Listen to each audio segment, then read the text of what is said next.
The tech called the doctor in and he just kind of looked at it, took some measurements and just turned and said, "This is cancer, I know it is. We don't even have to biopsy."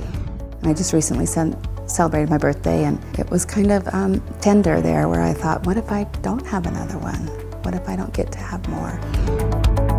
The reason it's important is because your body doesn't want to grow if there's no nutrients. So if there's no nutrients, your body will shut down all the growth pathways and therefore kind of starve the cancer of what it needs to grow. What we discovered again is the 4 or 5 days of fasting stress the body enough to push the stem cells to replace the elderly cells. So you're replacing old with new, and that's the definition of reversing a state of aging. At the end of 6 months, there's been considerable weight that's been lost sort of in the midsection. Absolutely. But not a loss of lean muscle mass? If anything, based on our clinical trial, there was actually slight gain of lean muscle mass. In the great majority of the diet, you'll have a decrease in muscle mass, you'll have a decrease in fat, and you'll have a decrease in water. With the fasting mimicking diet, you just see the protection of the muscle mass and just the effect on the fat.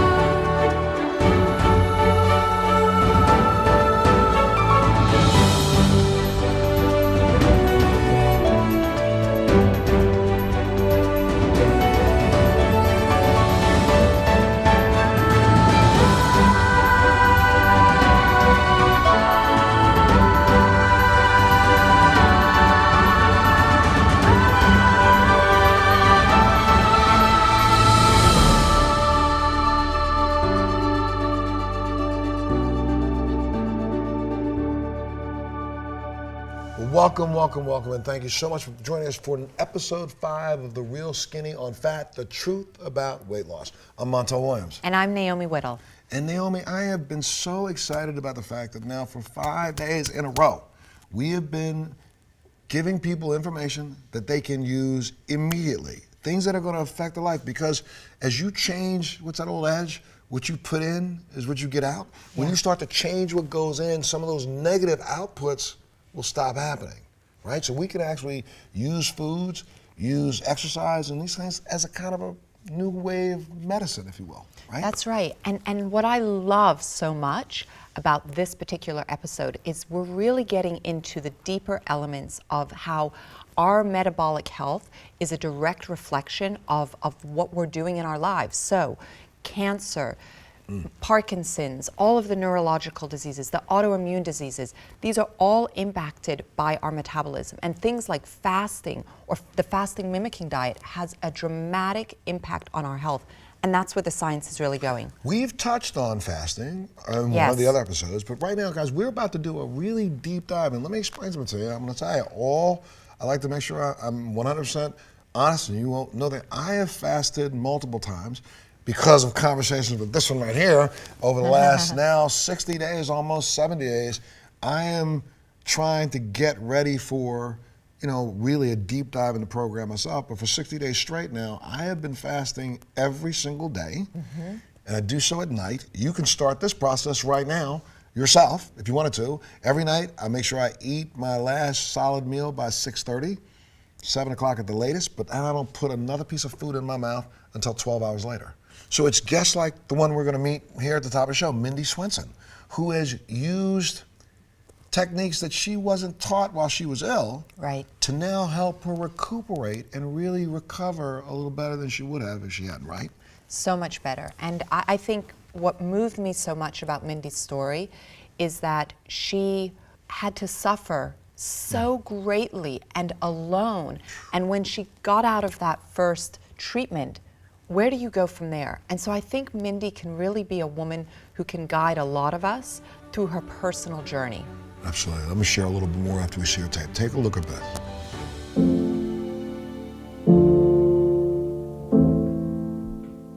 I had some surgery on a foot, and so I was off, so I made some time to go get a mammogram. And I told my husband the night before, and he was like, I can find it for you, I can do this for you. And found it right away, and it was quite large.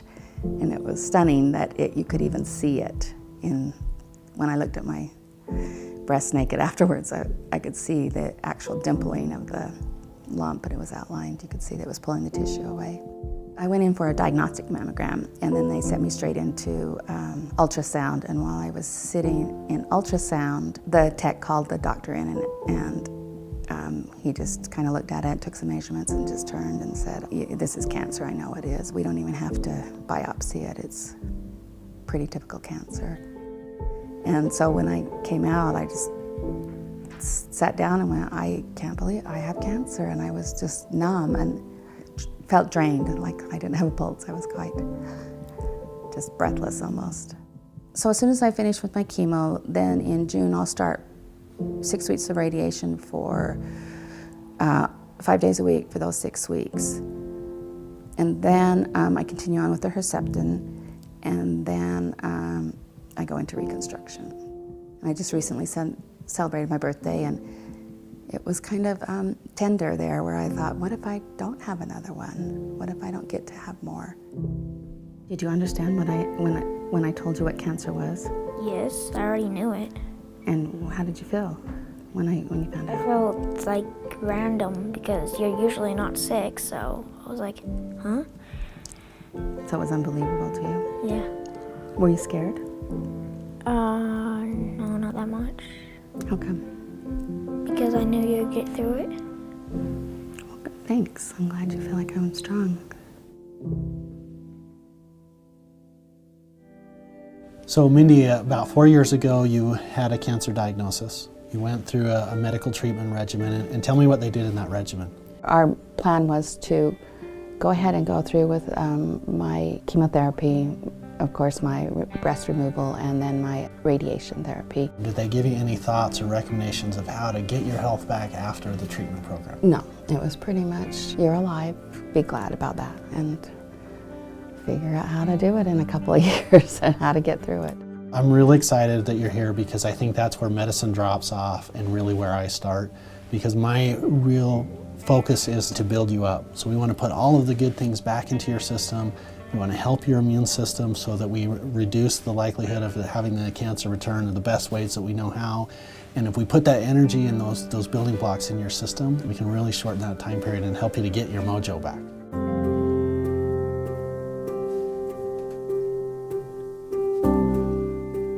It is so really wonderful and great to have you here at this time. Thank you so much. Tell us a little bit about yourself and your name and background. My name's Mindy Swenson, and I have been a flight attendant for 32 years, 4 children, that's about it. So you've been a flight attendant for over 32 years, and Yes. you've raised 4 children. Yes. During that time. Well, they're lucky. They probably had a chance to travel all Yes. over the place, right? Tell us a little bit about your health and your personal journey. Okay, so 5 years ago, I actually had been on a plane and got a blister in my foot, and it burst on the plane, and I ended up with a staph infection, and I ended up having to have skin grafts. So I was off, and I thought, I hadn't had my mammogram for a while. It'd been about 1.5 years, and I was like, I really need to get into it. So I finally set up for a mammogram, and had told my husband about it, and he was just like, he actually he groped me, and it's like, you don't need it. So he groped me and found a large lump. So the next day we went to and had a mammogram together, and he had a feeling. I told him, don't come with me, it's not necessary. But anyway, he chose to come because I don't think he understood that you can't go in with women and stuff like that. But he had a sense of something, so he sat outside and waited for me. And they took me from my mammogram into ultrasound, and then the radiologist came in, and he was just right there and there said, I need to biopsy this, but I know what cancer looks like, and you have breast cancer. That's what you heard in that. So it's like, do you have any questions? And I could not come up with any question at all at that moment. It's like, I don't even know where to begin for these questions. So I was just like, I don't have any questions. I'm sure I'll have to figure this out. I knew I had a path ahead of me, but I didn't even know where to begin. So I walked out, and my husband was sitting there, and I just he said, so? And I went, I have cancer. You were right. I He had that cancer. that feeling that you had mentioned. So I mean, what men go to their wives' mammograms? Nobody. Right. You know. So Yeah. anyway, so that was kind of how I found out. And then what? And then what were the next steps? Where did you go from For the there? next steps, well, Arnie kind of took over for me because I was a little numb. And Your he's- husband? Yeah, and he's a rescuer, so he went right into calling every, doctor that he knew, every surgeon, everything, and said, "What would you recommend? Who would you call? What would you do?" And by the time we were done with dinner, we went straight over from the hospital just to a cafe. He had it all lined up for me. Like, who were the best surgeons? The general surgeon, who was going to be the best oncologist, who was going to be the best plastic surgeons, and so then it was like, how do you tell your family and tell your children, and probably the hardest one was telling my mom. I think just being a mother. I knew my kids would kind of like, they think moms are invincible. Moms are always going to be there, but when you're a mother, I waited a few days to tell my mom. She'd been on vacation, so I waited until she got home to tell her. She herself has battled cancer 5 times, so I knew that it would scare her. Yeah. Probably more than, I think it'd be scarier to know your child had cancer than if your own self, Right. So if it hadn't been for this blister, Yeah. and this blister burst, and then the staph and everything got into and it. that gave you the pause. To go, oh, I guess I have time to think about this. A mammogram, right? And Yeah. I'm guilty of the exact same thing that you're saying, and probably millions of women that are watching this are also nodding their heads and saying, Yes. yeah, I didn't get my mammogram when I needed to, and I put these 15 things in front of me. And here's the other thing about the mammogram too, is that I was not looking, because it wasn't until, like even that night I got in the shower and I got out and I looked at myself, and because I'm not one that looks at myself, it's like, so I looked at myself and went, man, that's weird that I have cancer in my body. And you could see a large rivet, the skin puckering and pulling away. There was a large, like a finger-sized indent, and I'm like, how have I not paid attention? I just was not paying attention to my own self. But you could really see. You could see it. Wow. Yeah, you could see it. And your husband puts the plan together, and it takes you over a month to really start being able to treat it. What are the steps that you take to treat the cancer? Well, first, you get your option of cut, burning, and poisoning. I mean, that's pretty much what you're going to get from medicine. Cut, burning and poisoning. So first you get the cut, and I had to do that a couple of times because they didn't get clean margins. So I had a couple of different surgeries for that, and then I went into chemo first, and I had 18 of those. 18 chemo treatments. It was pretty aggressive. So there was 6 very, very aggressive, and then another 12 of a milder form. And then from there, I went into radiation. So I was well into the summer for that, radiation into July and August for that. So it was from December to August with all of that. Every day for an entire month? Yeah. So you had cut numerous times, burned and poisoned over the period of 9 months, 8 and 9 months, yeah. And how did you cope with it, and how did you feel, and what were the things you did? There was really only one moment when they told me I had to go in for another surgery that I really felt frightened and discouraged. The rest of the time I thought, no, I can do this, I can battle this. I looked at my then child who was, was he 5th, 6th grade. Oh, wow. That's kind of where I was driven. And I thought, I don't want Arnie remarrying. That would just, So, but mainly it was my child, my son. I thought he was mainly the reason I thought I have to battle this in every way I can. And so that feeling of mothering and he was my drive. All those emotions, that was your drive. So there was no way I could give up. Yeah. And so what did you do to support your body during the time of cut burning? During that time, I really am just surviving. You're just surviving. Whatever stays down. Right. you know, is And what it's you... so hard, right? Yeah, and you're also on steroids and you're so foggy that really having a clear mind, there are times where I just... One of the things that kept me going during that time that I kept is I had a large dog and I needed to walk him, and he kept me walking. So every day I would get out and walk him. That was my only goal for that day, was I'm going to walk this dog. That was the best thing for both of us. And how long would you walk for? An hour. You would walk an hour a day. Yeah. But and how did you have to fast? build up to that? Or? Yeah, it depends on how... I would walk quietly. He would nudge me a lot. This dog, yeah, he was a great little friend. Aww. He was. And on the days that you were doing treatment? I was at the hospitals for like 6 to 8 hours a day. So wow, that was just the soup and whatever stayed down. You know? So you had your little buddy that you would walk with and move around for that hour on a daily basis, and that was, it sounds like it was very motivating. Yeah. And that was the objective that you put out in front of yourself. Was just that, that I would walk this dog. And he knew it. I mean, he often, when I was sick and stuff, he would stay by the toilet with me while I was throwing up. Yeah. He would stay with me. He was a husky, and I just thought, I've got to go to the Iditarod and just, you know, see this, because these animals are so amazing. He was an amazing dog, so.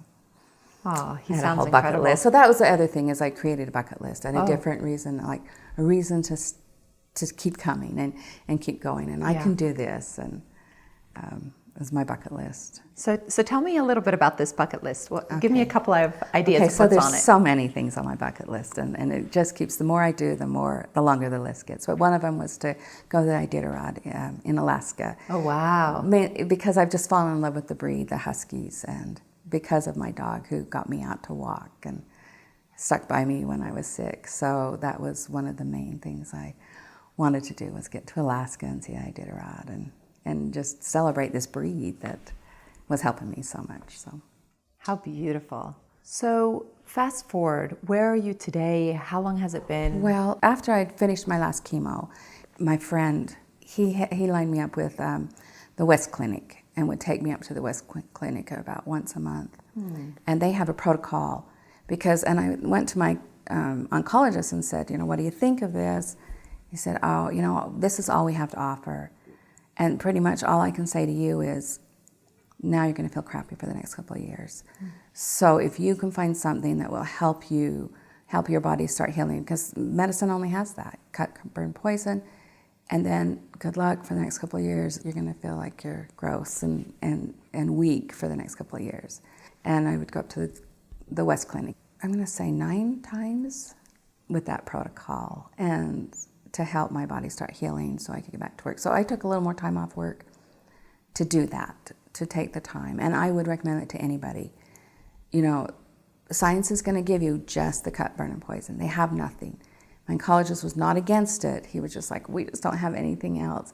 So I thought it was a perfect blend of both of them. Right. To do after I finished the, you know, Western medicine and what science had me to get, then I could go towards a more holistic approach and get my body to start healing. And it's been 5 years. It's been 5 years, yeah. So have you gotten your pass? Or? I got cleared in September. It had been 4 years and 10 months, so I could go off some of the medications that they had me on. Yeah. And tomorrow I go in for another mammogram because I do have another cyst.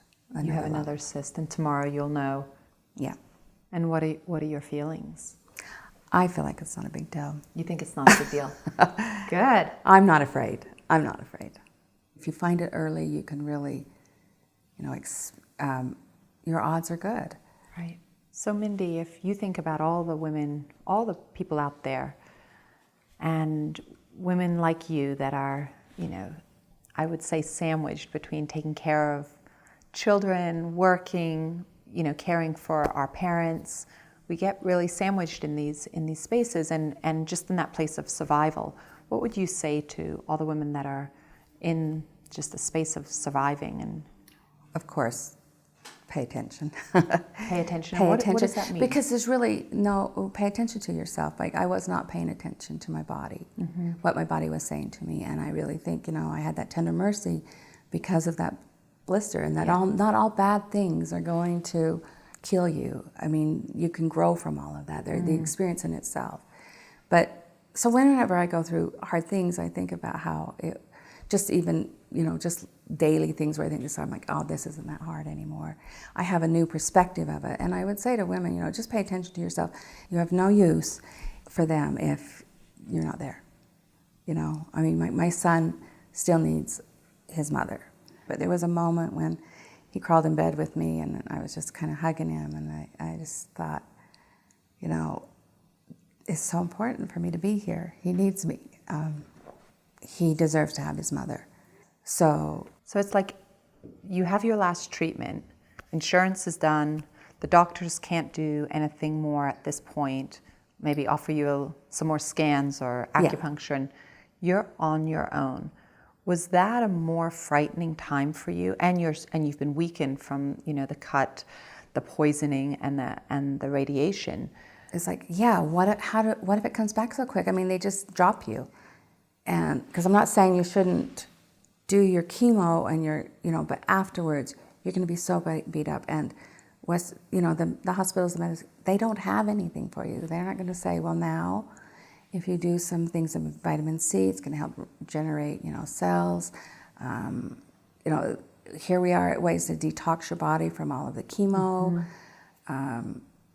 Treatments for the burning from the radiation. There's different. You probably need to do the research or have somebody help you do the research, and have it on hand before you even start your chemo, just so you know the direction. Because by the time of the end of the chemo, you can't think very clear. Thank you so much, Mindy. It's just such a amazing story of hope and so much guidance that you can provide to so many of us. Thank you. Thank you. Wow. I'm going to tell you, when she says cut, poison, and burn, it takes me back to my own child. Yeah. And I saw this with my own eyes. But I also am glad that I have enough knowledge to be able to at least take her down a path like this. And this is what's so important about what we're doing: save lives. I know, and with Mindy's story, she is a hero. She is a woman who never put herself first. I mean, you could see that. Yeah. And yet, once she got out of that treatment and she felt so alone, she was able to take that feeling of aloneness with the loving care of her husband and her friends. And we have followed her story for 5 years. So to be able to be part of her journey has been such a privilege. And this is a journey that, again, for me, a lot of people may know this. My daughter went through, 2 really just unbelievably vile terms of cancer. She went through 2 rounds of cancer with lymphoma. And again, when she made the statement about cut, burned, and poisoned, that's when I had to sit there and watch. And now, fortunately, my child wasn't alone, because, I called you. I called you 3 or 4 times, and we got her started in the right process. So thanks so much for this. Thank you.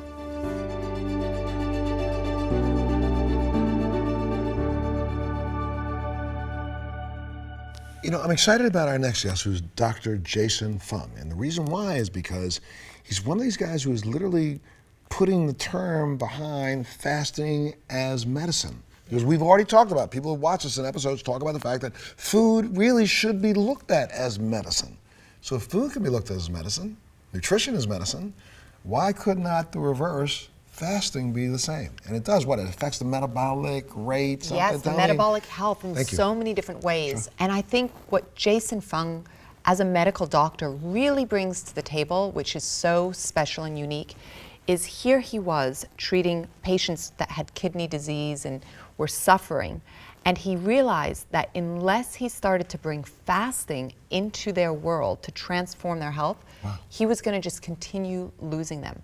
So I love that he really took this radical approach and was able then to transform people's lives. And see, we're talking about using something as a treatment, but we can also use this as a preventative, right? So you don't have to have, kidney disease to listen to what he has to say. So take a look at this. Dr. Fung, thank you so much for being with us today. We are very excited to learn from you. Can you tell us a little bit about your background? Yeah, so I'm Dr. Jason Fung. I'm a kidney specialist, so a nephrologist. So that means I trained for regular through medical school, and then I did an extra 5 years of specialization to deal with kidney disease. So that's what I do. And so I did my training at UCLA, and then I came back here to Toronto in 2001 and practiced very conventionally for a number of years, and then started to get very interested in the question of type 2 diabetes and obesity. And some people ask me why I am kind of interested in it. It's because of the kidney disease. Most of the kidney disease that we see is secondary to diabetes, type 2 diabetes specifically. And it became very interesting because I kind of understood that the way we were treating the disease was all wrong. Because if you are trying to take care of the kidney disease that's due to the diabetes, well, then you got to get the diabetes better. And in order to get the diabetes better, you got to lose weight, because if you're not losing weight, that diabetes isn't going to get better no matter how much medication you're taking. So I became very interested in this idea of weight loss as a treatment. And that's when I started to really look at some of the underlying assumptions of how to lose weight and type 2 diabetes and so on. And that's where I started to come up with these ideas about sort of using diet as a therapeutic option. And so the first thing I did was really talk about to patients about low carbohydrate diets. And I think that people really had a bit of a trouble understanding what that really meant. So I'd say, okay, eat a low carbohydrate diet, and then they'd come back and they're eating rice and potatoes and stuff. And clearly they didn't really understand what I was talking about. So then I thought, okay, well, what about fasting? So I thought, wow, that's a really stupid idea, right? That's the first thing I thought. And then I thought, wait a second, why is that so stupid? So I went back into the studies of fasting, and the more I read, the more I understood that there really wasn't anything intrinsically wrong with not eating for a period of time. It's really just the opposite of eating. So you have feeding and you have fasting, and if those are in balance, then you're going to stay healthy. But if one gets out of balance, then you're going to have disease. So we had been feeding too much, so therefore it seemed logical that if you increase the amount of fasting, that people would be able to get better. Not only that, but it was a much simpler thing for patients to understand. So when you tell them, eat this and don't eat this and don't eat that, they get all confused. When you say, just don't eat anything for 24 or 36 hours, then they kind of understand. They might not like it, but they understand it. And if they trust me, they might even try it. And as soon as we started to do that, we started to see some really incredible stories. People started fasting, and then their sugars would come right down. I'd take them off all their medications, and their diabetes was reversing right before my very eyes. They're losing weight, and I thought, wow, this is incredible, because they're getting so much better on an intervention, a dietary intervention that's really completely free, completely accessible to anybody, and something that humans had been doing for several thousands of years. If you look back at history, whether it's for religious purposes or for whatever purposes, people have been doing it. And then I realized also that as a physician, I also tell people to fast all the time. If they go for colonoscopies, if they go for surgery, if they get sick, then we tell them to not eat for a while. And guess what? Nothing really bad happens to them. In fact, they start to burn up the sugar, and then they start to burn down their fat. And guess what? That's what the body fat is there for. That's what the sugar is there for. It's to be used if you have nothing to eat. So why don't you simply let your body burn down that sugar naturally? And that's really how it kind of came about, that I started to use it, fasting as a therapeutic tool. That is, not everybody wants to do it, but if they have type 2 diabetes, if they have obesity, if they have weight to lose, if it's making them sick, well, here's an option for them to try, rather than giving them more and more medications. Because I had done that for 15 years. And guess what? They weren't getting any better taking medications, because the type 2 diabetes, the obesity, it was largely a dietary disease, and we were trying to drug it. So if you don't fix the diet and just try and give medications, guess what? Nothing gets better, because the root cause of the whole problem had never been fixed. But here we were letting people sort of balance out that feeding and fasting again, and by treating the root cause, they were actually getting better, and it became very, very powerful. And we could apply it to a lot of patients and do it in a safe manner. We could monitor them, we could talk to them, make sure they're doing well. Your opinions are backed by research and they make common sense, but in the beginning, you were considered to be out there. Yeah, I was pretty out there. And I understood that, because that was my first reaction as well, sort of rolling your eyes, fasting. Wow, that's a bad idea. And that's exactly what happened. So people were very, very skeptical, even within my own community of physicians and so on. But then I've been doing it for quite a number of years, about 4 or 5 years now. And what happens, of course, is that patients start to get better.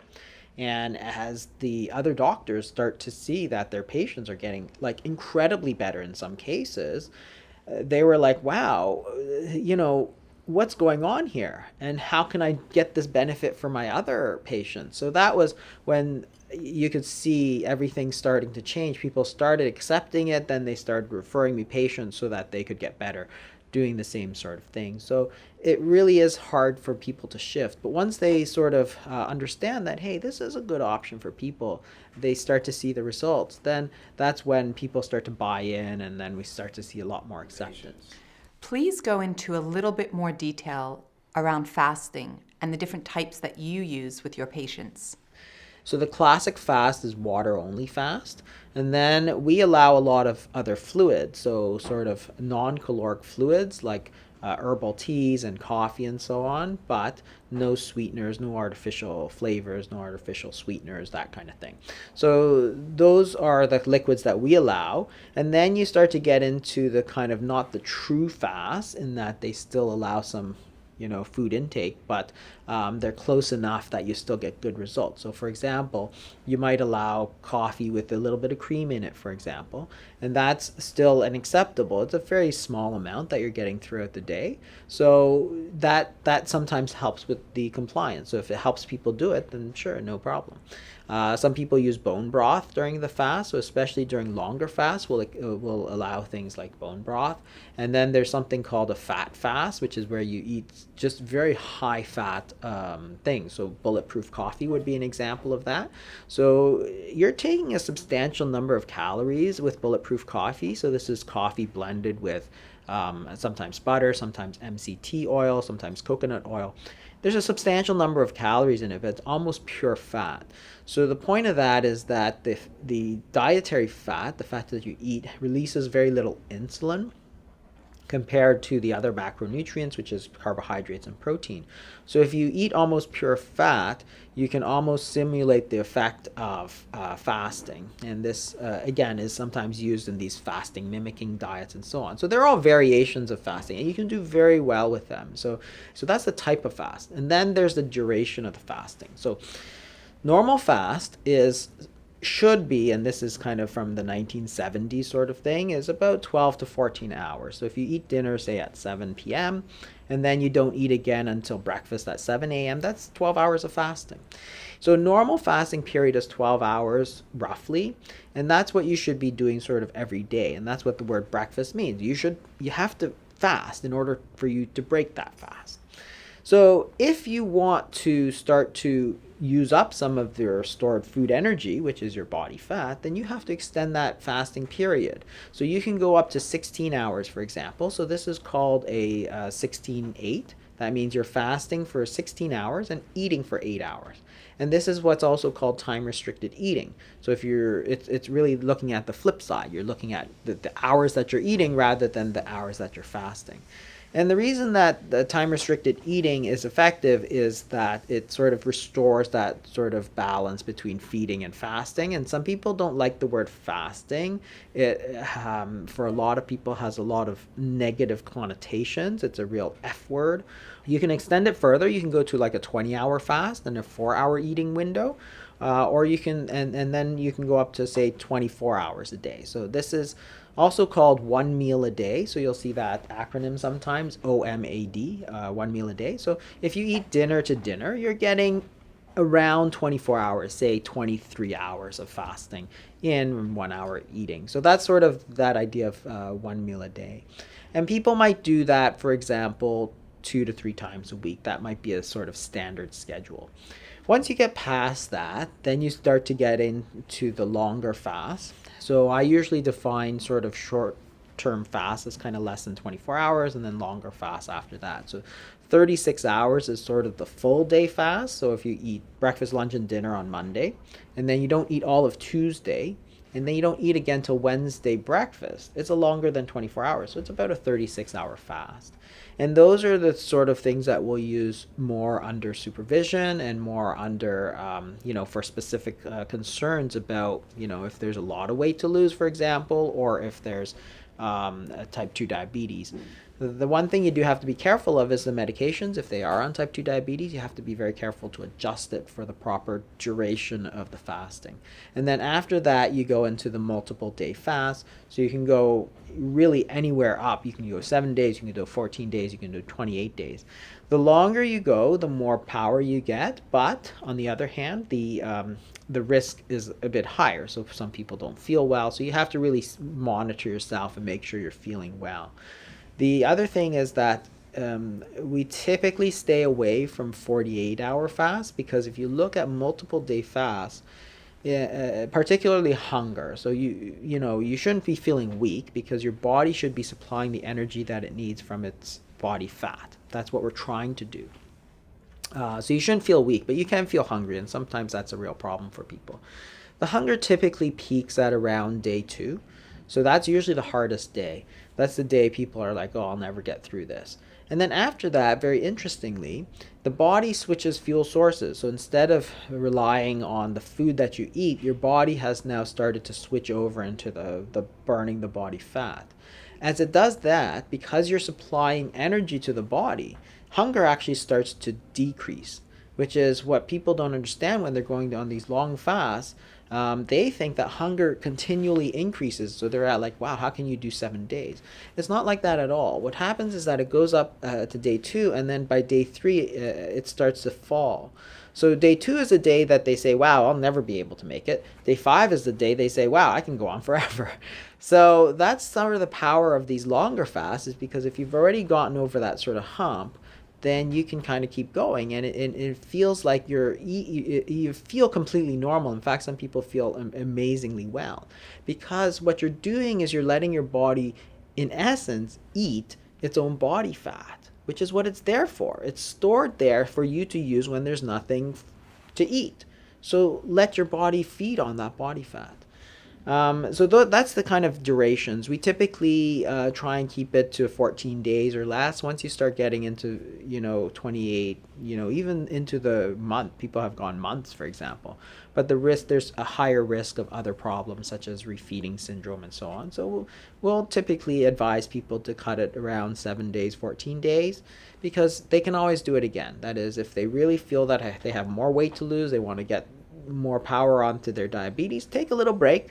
Then we typically have them do it longer. So those are the sort of schedules that we use for that. You initially started your work to help your diabetic patients lose weight.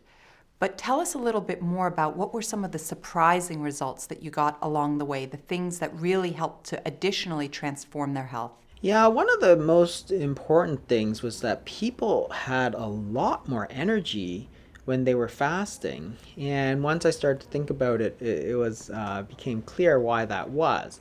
When people are sort of relying on the foods that they're eating, their body fat, all that sort of stored energy, is there but not accessible. When you fast, you really force your body to use that body fat, because there's nothing, you're not eating anything.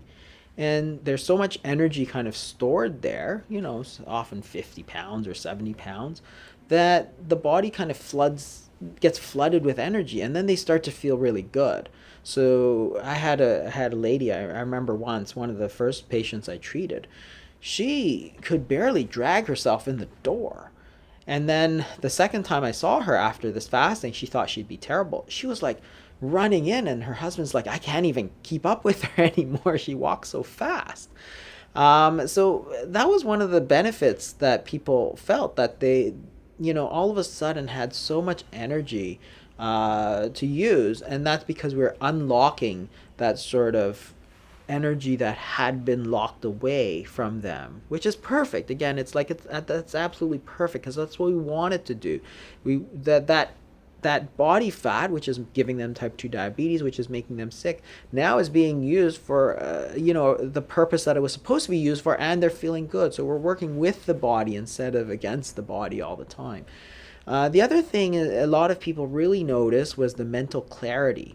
So again, people sometimes tell me, well, I have a very technical job. I can't fast. I have to eat. And it's like, people are under the assumption that eating makes them concentrate better. But it's not really true. If you think about it, if you think about Thanksgiving, you had a huge turkey dinner and everything. It's like, do you really feel that mentally sharp, or do you just want to lie down on the couch and watch some football?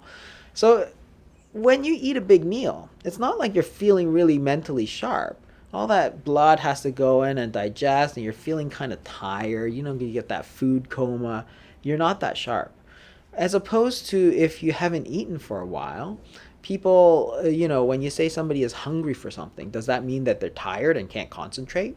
No, it means they're zoned in, that they're really focused on the task. If you're hungry for success, if you're hungry for a promotion, you're zoned in and you're focused like a laser beam. And that's exactly what happens, because, again, if you're not using all that blood to digest and stuff, there's just more blood flow elsewhere. And it's a natural protective mechanism, I think. Because if you think back to caveman days, there were times that they wouldn't eat for several days. If their mental faculties started to slow down every time they stopped eating, then our brains, which was our only kind of advantage in the natural world, because we don't have big claws and stuff, would have faded, and we would not be sitting here. So, in fact, if you look at the physiology of what happens during fasting, if you think about the hormonal changes of fasting, when you fast, insulin goes down, but there's this number of other hormones that go up. And these are so-called counter-regulatory hormones. And this is basic physiology. This has been well described for 50 years. Those include activation of the sympathetic nervous system, so that's the fight or flight response. So in essence, when you don't eat, insulin goes down, but you activate your body. Noradrenaline goes up. So you're pumping your body full of adrenaline, and growth hormone goes up. So in fact, your body's being activated by not eating. In fact, some people have so much energy, they actually can't sleep. They say, I can't sleep. I have total insomnia. I can't go to sleep till like 2 a.m. I'm like, okay, well, that's not a great thing. But on the other hand, this is why. Because your body is actually getting activated, and it goes back to that caveman days. What the body does in response to the fasting is not shut it down. It switches fuel sources to stored body fat, then starts to flood the body with energy so you can go out and hunt and get that deer or whatever it is that you need to do.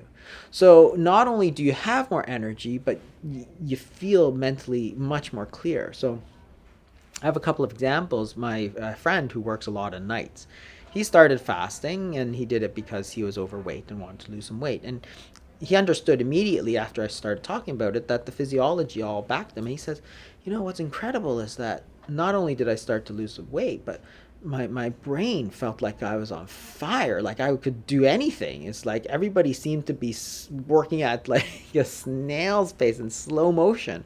And he was, just doing so well. Another friend of mine, a cardiologist, said, he started doing it, again, not because that, for any specific reason other than kind of staying healthy. And he said, what was interesting was that he had played piano for like 30 years.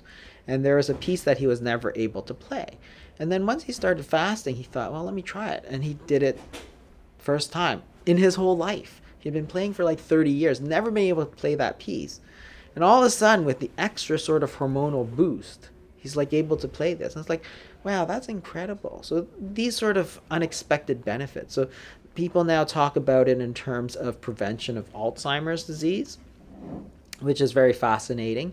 And something else in terms of, which is very topical these days, which is called autophagy.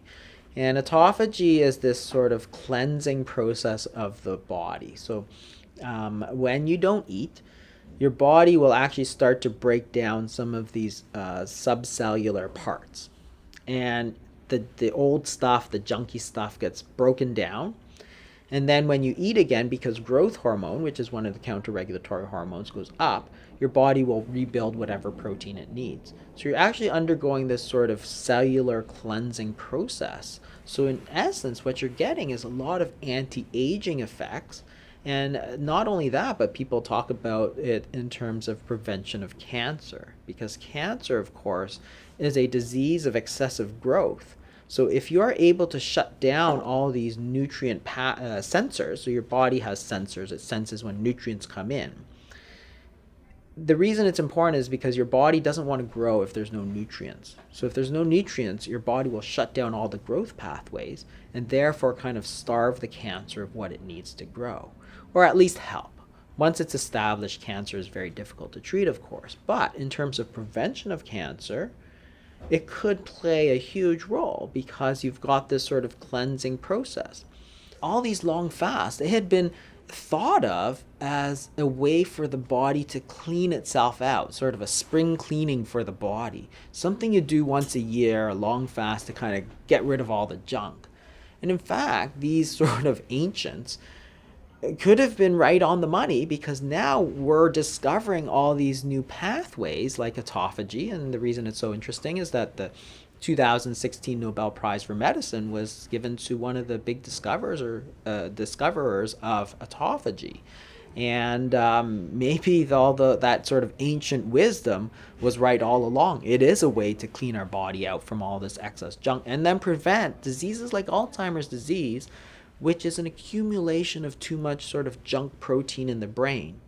It clogs up the brain, so you have the memory, you have the personality changes. But if there's a way that you can clear out all this junk from the brain, break down all the proteins so that you can connect properly, maybe you can prevent Alzheimer's disease. And that's a fascinating sort of idea that, hey, fasting is free, it's been used forever, and it's available to everybody in the world. And it's one of these practices that has always been part of the sort of wellness sort of thing. It's not a treatment for disease. It's a treatment to stay well, to stay healthy. And that's incredible, because they thought that's what they thought about 5,000 years ago. You work with a patient population that's addicted to food, and we've tried to fix them by feeding them differently. And then you come in and you actually get them to abstain from their addiction completely. Dr. Fung, how do you do that? Yeah, people always think that hunger is a big problem, which it is. But cravings are also a big problem. So you people who are addicted to sugar and people who are addicted to carbs and so on. And everybody thinks that, well, you should just kind of give in a little bit. But it doesn't really work. If you look at the data on food cravings, what you really have to do is give them very little. So it's like an itch. Every kind of parent knows that you don't want to scratch that itch because it's going to get worse. And food cravings are the same. If you give in a little bit, you're going to want a lot more. So when you look at the data on food cravings, when you don't give in to the cravings at all, they start to go away. So in fact, these people start to regain control. So people who had felt sort of completely out of control with their eating, that is, you start eating and they can't stop, or they have to have that chocolate or the sugar or the ice cream. Well, all of a sudden, as they start fasting, they feel like they actually have that control again. And the data on food cravings really backs that up. If you don't let them eat anything of those foods, and it works for salty foods, it works for fatty foods, it works for sweet foods, then the food cravings actually start to diminish over a period of weeks. And we've learned over time how to support these people, because again, you're right, my population is quite different than most people. So many people, they treat sort of weight loss, or people who are relatively well. I started by treating the very, very sickest of the people. They tend to be older, they tend to be much more obese, they tend to be on a lot of medication. So most of the people we have are on 5 to 10 medications a piece, sort of thing. So these are really the hardest people to treat. They're the most far along, and that's why we've had to learn how to deal with it. So the low carbohydrate strategy does work great for a lot of people, especially when they're early, when they are compliant and they're very, very into it. So we've learned along the way, and one of the things that we've done is we've put people into sort of groups. which is very powerful for people to have that peer support. So everybody thinks that they just want a one-on-one sort of thing, but as soon as we start putting them into groups, they realize that they get a lot of support by that patient next to them who has done the same thing or is doing the same thing as them, who says, oh yeah, you can do it, and so on. And in school, we understand this as peer pressure. That is, it's a very powerful force. But it's also a very powerful force when people try to get better. When you're in a group where everybody is supportive, there's this sort of peer pressure to get better, or peer support. That's the way you help people change, because it's not easy. It's a lot easier to go out and have some donuts, for example. To fast and to try and take your health back into your own hands is much more difficult. So you need all the support you can get. So we support them from a medical standpoint. I support them from they can talk to me if they're having problems. I can adjust their medications, make adjustments, check their blood work, make sure that things are going well. So we support them from a medical standpoint. We've learned along the way, and that's one of the things that even the fasting, everything kind of changes. So we use different strategies, but we've kind of helped them all through, try and get better. Dr. Fung, we spoke with a number of your patients, and it was fascinating because not only are they not afraid, but they have a sense of confidence, and it's a challenge for them, and they look forward to it, and it's almost as if it's a normal part of their life. Yeah, I think that's one of the keys, is to be able to inspire confidence. I'm in a good position because I'm a physician. They know that I have studied a certain number of years. I'm not just some guy on the street that tells them, oh, you should fast. So they have the confidence that, that not only are they being monitored from a medical standpoint, but they're also, in a group where other people are doing it. So they have confirmation that, oh, hey, this guy's 80 years old and he's doing it too, and this person's got diabetes and he's doing it too. So it kind of normalizes the situation rather than being the only one out there. One of the things we tell people sometimes is that if you're not in a sort of supportive environment, then just don't tell anybody, because some people will really get on you for fasting. But yeah, as they start to do it and they start to see the results, that's when they start to get that sort of self-confidence that it's like, wow, hey, I can do this, because people have failed for so long. We've given them this advice to cut your calories and increase your exercise, and it really hasn't worked for anybody. This sort of cut 500 calories a day and you're going to lose a pound a week. It works for like 3 to 6 months, and then you gain it all back. A year down the line, you're exactly the same weight as you were. So we give people this sort of advice that really doesn't work, but as they see that, hey, one, it makes sense. If you don't eat, you're going to lose weight. And two, that, hey, it's okay to not eat for a while because you're feeling well, you're feeling better in many cases. So then, and you have the confidence that there's kind of professionals around you that are talking about it, that are doing it. So then that all inspires that sort of self-confidence. And as they start to lose the weight, as they start to feel better, they get more and more confident that, hey, this is something that they can do. This is something that they can overcome. And that's great, because more than anything, what we want to do is let people take control of their health. Because I had a patient in just this morning. He was on 70 units of insulin a day. He had been on it for 3 or 4 years. He had diabetes for about 10 years. As we started, putting him on these short fasts, we took him off all his insulin, took him off everything. He's now non-diabetic. It took about 3 months. I mean, he had diabetes for 10 years, and we took him off and made him non-diabetic in 3 months. And now all of a sudden, he feels the confidence that I have control over this disease. It's not something that, oh, I have it, I'll have it for the rest of my life. I'm just going to go to the doctor and get another pill, right? That's how people feel. They get this diagnosis. It's like, wow, this is a terrible disease. I'm eventually going to get a heart attack, and there's nothing I can do but go to the doctor and get more pills. And that's a terrible thing. I mean, it's a life sentence for people. And what we're trying to say is that no, you can take control of this disease. Is it hard? Yes, it's hard. It's a lot of hard work. But we're going to help you do it. And then you can take control of this. You can break that life sentence. Let's talk a little bit more about ketogenic diets along with fasting. Can you walk me through that? If you think about the term healthy fat, that term didn't exist in 1995. Everything fat was bad. Then, as the Mediterranean diet sort of started to gain popularity, what we saw is that people who ate a lot of avocados, a lot of olive oil, a lot of nuts, actually were healthy. The more nuts you ate, the less heart disease you had. The more olive oil, the less heart disease. So it's clear that fat, like dietary fat, was not necessarily bad for us. So all these, so that's where the term healthy fat came from. And really, I think that things are changing even in terms of the most sort of demonized fat, which is saturated fat. So trans fats, for sure, those are artificial fats. They're bad for you. Saturated fats, there's a lot of natural saturated fats in animal products, dairy, and so on. And a lot of research is showing that they're not that bad for you either.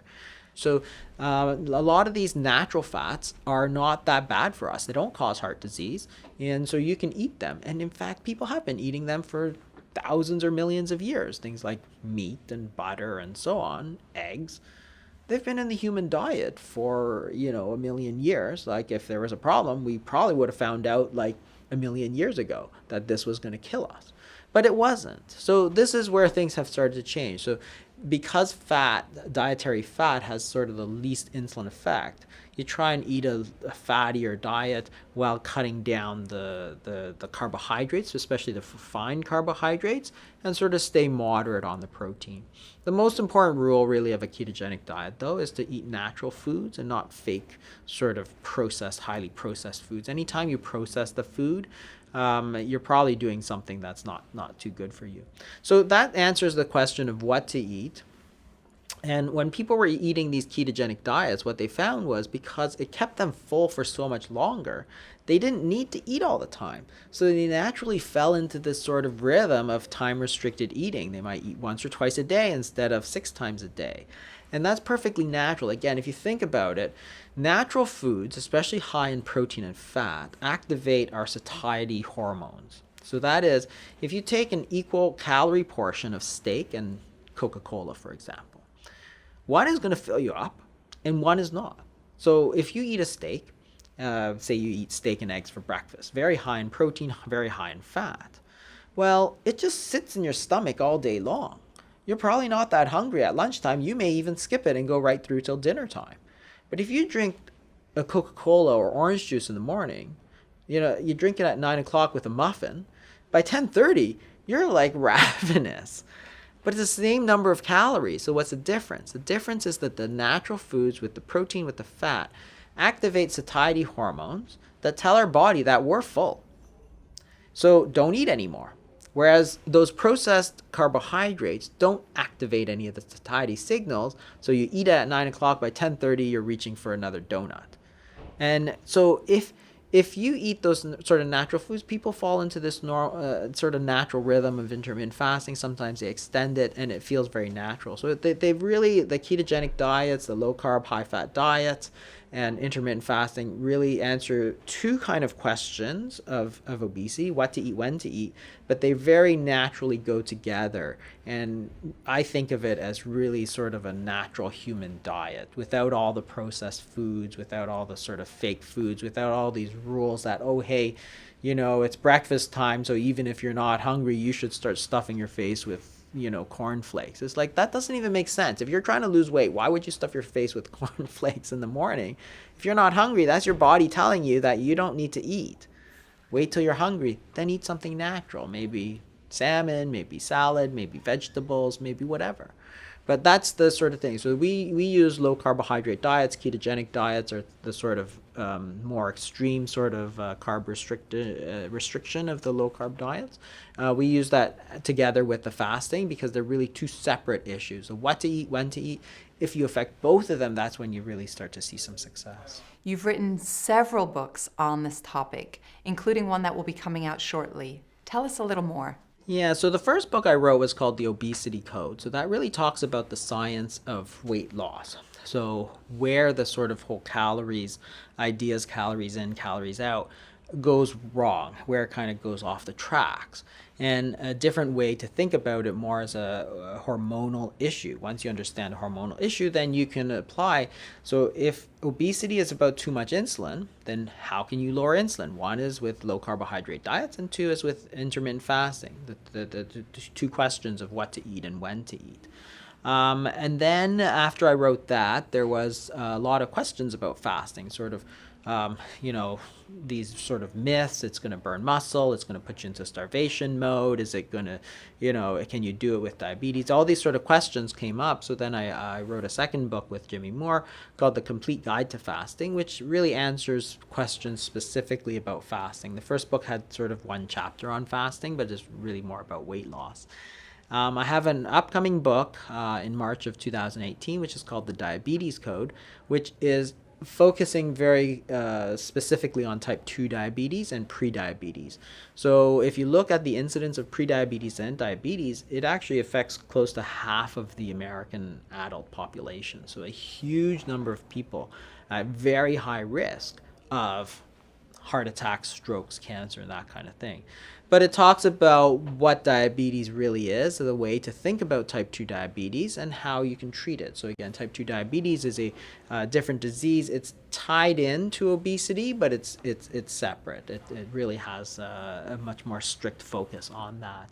And of course, if people are interested, there's also, we have a blog, it's a weekly blog, and we have all the archives. So all the information that's in the books is all there, but you do have to dig through it. There's like 3 or 4 years worth of posts, and it comes out once a week, and it's totally free. And we also do a podcast called the Obesity Code Podcast, which again starts to go into some of these topics and share some of our experiences with our patients from our clinics.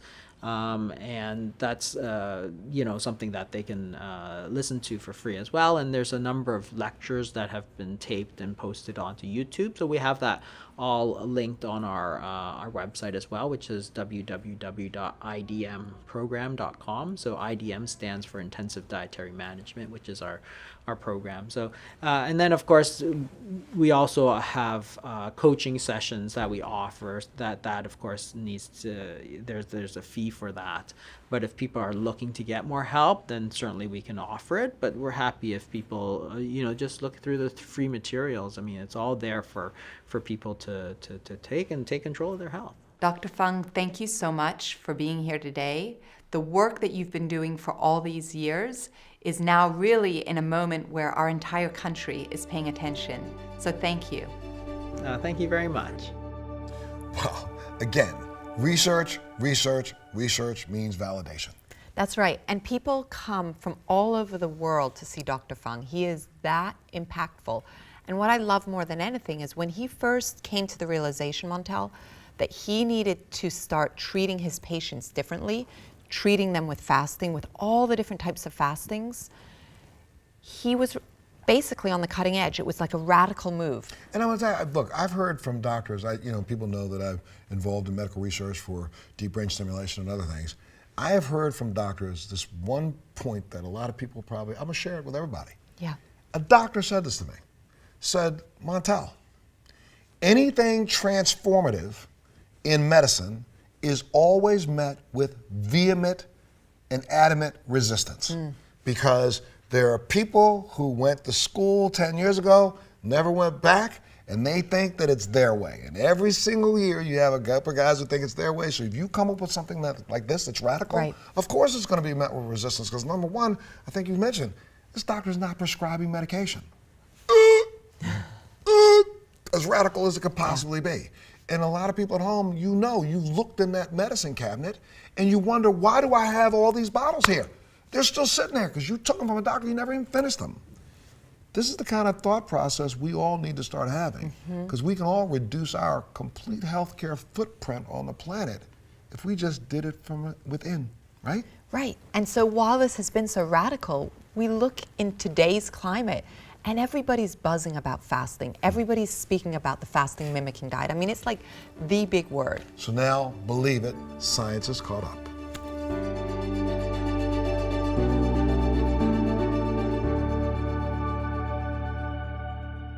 You know, Dr. Rsof Anton, he has something really, really, really, I think, very interesting. A lot of people at home need to understand, but I think the terms are going to be a little confusing. He has a fasting mimicking diet. Tell me about this. Okay, so fasting mimicking diet, I was fascinated to learn about it when he first came and shared the information with me. It's a program, it's a diet where you eat very few calories. It's about 500 calories a day, but you're eating very specific foods that basically allow your body to think you're in a state of fasting. Really fascinating. But see, for a lot of people at home, they hear this term fasting and they know that somebody can give you something to drink while you're fasting, so you drink it. But I'm going to tell you something. Some of that stuff that's up online, guys, is very, very dangerous. If you really want to know the truth, you got to take a look at somebody who's doing research. So take a look at this. Thank you so much for being here today. We cannot wait to unpack everything about the fascinating fasting concepts and research that you've done over the years and the team that you work with. Can you tell me your name and a bit about your background? Yeah, and thanks for hosting me. My name is Rsof Anton. I'm a physician by training. And then upon graduation, I felt my passion was more for public health and health policy and changed the world in the sense of helping people live healthier longer. And after a long track of doing a series of consulting and executive roles, I ended up landing on the concept of fasting and healthy aging and reversing biological aging. And today, this is what we dedicate most of our time to. So this idea of fasting is obviously a very broad idea. When did you start to get interested in it? And can you tell me a little bit about what got you interested in it and where it began? Yeah, so actually this is a very old project of USC, the University of Southern California, and under the leadership of a prominent professor in this field called Walter Longo, they had a theory some 23 years ago, which is aging is the catalyst of most diseases. And we've accepted Alzheimer's comes with age. We've accepted that most cancers and most cardiovascular diseases come with age, but we never blamed aging. Mm-hmm. And then they were very interested at USC, and Professor Longo was very interested in understanding the process of aging. And once they understood a little bit the pathways within the cell that tells the cell to grow and therefore to age versus to hibernate or to stay still, stand still, and reverse aging, once they understood these mechanisms, they identified fasting to be one of the anti-aging intervention to the body. So therefore they got really interested in how to keep people healthier longer by reversing their biological aging. So it's basically you chronologically aging but biologically staying the same or aging at a slower pace. And therefore this pushes the onset of the chronic diseases by many years and increase your health span. It's a big word today that we should focus on more than lifespan because we want to keep people healthier longer rather than sicker longer. So you talk about health span, lifespan, and our lifespan is longer today than it was years ago, right? Our lifespan is longer, but how is our health span? So, and this is the big question is we did much less in preventing diseases rather than trying to treat diseases. And what happens with the change of lifestyle that we got, actually we started getting sicker at a younger age. And therefore, yes, with the pharmaceutical intervention and the technical inventions, we started living a little bit longer, but sicker. But then health span actually probably shrank a little bit since we see the onset of most chronic diseases happening at early stage in life. Interesting. So our health span has actually really gotten shorter, but our lifespan is longer. So we're unhealthy for longer periods of our life. Yes, we've done a lot for chronic disease management. We did very little on chronic disease prevention. And this is what the focus today of integrative and functional medicine is, and preventive healthcare is how can we help people live healthier longer and focus on health span, which is actually what led me personally to focus on aging and fasting, the impact of fasting and aging, because I think it's one of the most powerful intervention you can do on health span. So fasting, which I love to hear you say that, fasting is one of the most powerful interventions that we can use. And it's not a simple process, but it's something that doesn't cost us any money. We can decide to do it at any point, right? And we have the control within our own bodies. And it has the longest or the best benefit to our health span. Yeah, I definitely believe so. And if you think about it, our body is the result of hundreds of thousands of years of nature tailoring us. In part of our ancestors' diets, before we invented how to store food, how to hunt efficiently, etc., they had to go through days of fasting when there was not food available. And so imagine the northern part of the States in the wintertime. It was so cold, and there was food or praise were not easily available. So our body actually used to eat and not to eat. What happens with us lately in the last few hundreds of years, we eat and eat and eat, and we don't fast anymore. So fasting was part of the diet. So no eating was part of the eating habits. And we lost that, and today we overeat, and this is a mismatch with what our body has been tailored to do or to cope with. And therefore you start seeing these lifestyle-related and food-related chronic diseases, notably obesity and diabetes, but also cancer has increased lately, Alzheimer's and other age-related chronic diseases. So talk to us a little bit about fasting. So for me personally, I love fasting because I had very severe eczema, and that inflammation in my body was embarrassing and itchy and would bleed, and it was horrible. And when I started to reduce the inflammation just by giving my body a break, so I would fast for 3 days, I would fast for 5, I would fast for 10, I would go through different bouts, and then I would fast for 24 hours once a week. And overall, that to me transformed my health. And today I do, I'll not eat for about 16 hours. And I know that there's so much new research. So can you talk to us about the different types of fasts and what and how and why? Yeah, probably it's the biggest buzzword in healthcare lately. So, and there's a lot of misinformation out there about it. So let me help you a little bit classify types of fasting and how we use each one and what are the advantages and disadvantages of each. So first, you mentioned the overnight fasting. So if you skip food for say 12 to 16 hours, this is what we call TRF, or time restricted feeding. Time restricted feeding. Yes. So I've always heard it to be called intermittent fasting. Well, so anything that you do on and off is intermittent theoretically by grammar, but we preserve that word intermittent for fasting 2 days, say separate 2 days in a week, what we call the 5-2 diets, or fasting on and off. Everything that's on and off is called intermittent. Right. But the one that specifically asks you per day to limit your food for 12 hours or 8 hours, and therefore stay with no food for 12 to 16 hours, is what we call time restricted feeding. And mainly because when you want to mention the word fasting biologically, your body doesn't fast if you skip food for 8 hours or 7 hours or 10 or 12. Why is that? Because you're still absorbing and processing the growth and the postprandial secretions from the meal that you ate, the last meal that you ate. So sometimes actually you go to work, you're so busy during the day, and you only eat, in the 6 or 7 p.m. time. So you restricted your food that day to say the last meal you get that night, but it doesn't mean you fasted. Yes, you stayed without food ingestion for several hours, but your body is still biologically processing what you had for breakfast or dinner last night. So from the time that we eat a meal, how many hours do we need to wait until our body actually starts to fast? So biologically, we believe it's 24 to 30 hours actually, until it's closer to 30 hours. So there's a good 8 hours for digestion and the direct digestion and effects of that. But then also there's the signals of the body of, hey, there's some macronutrients that came to the body, the proteins, the carbohydrates, the fats, etc. And the body processes the consequence of that.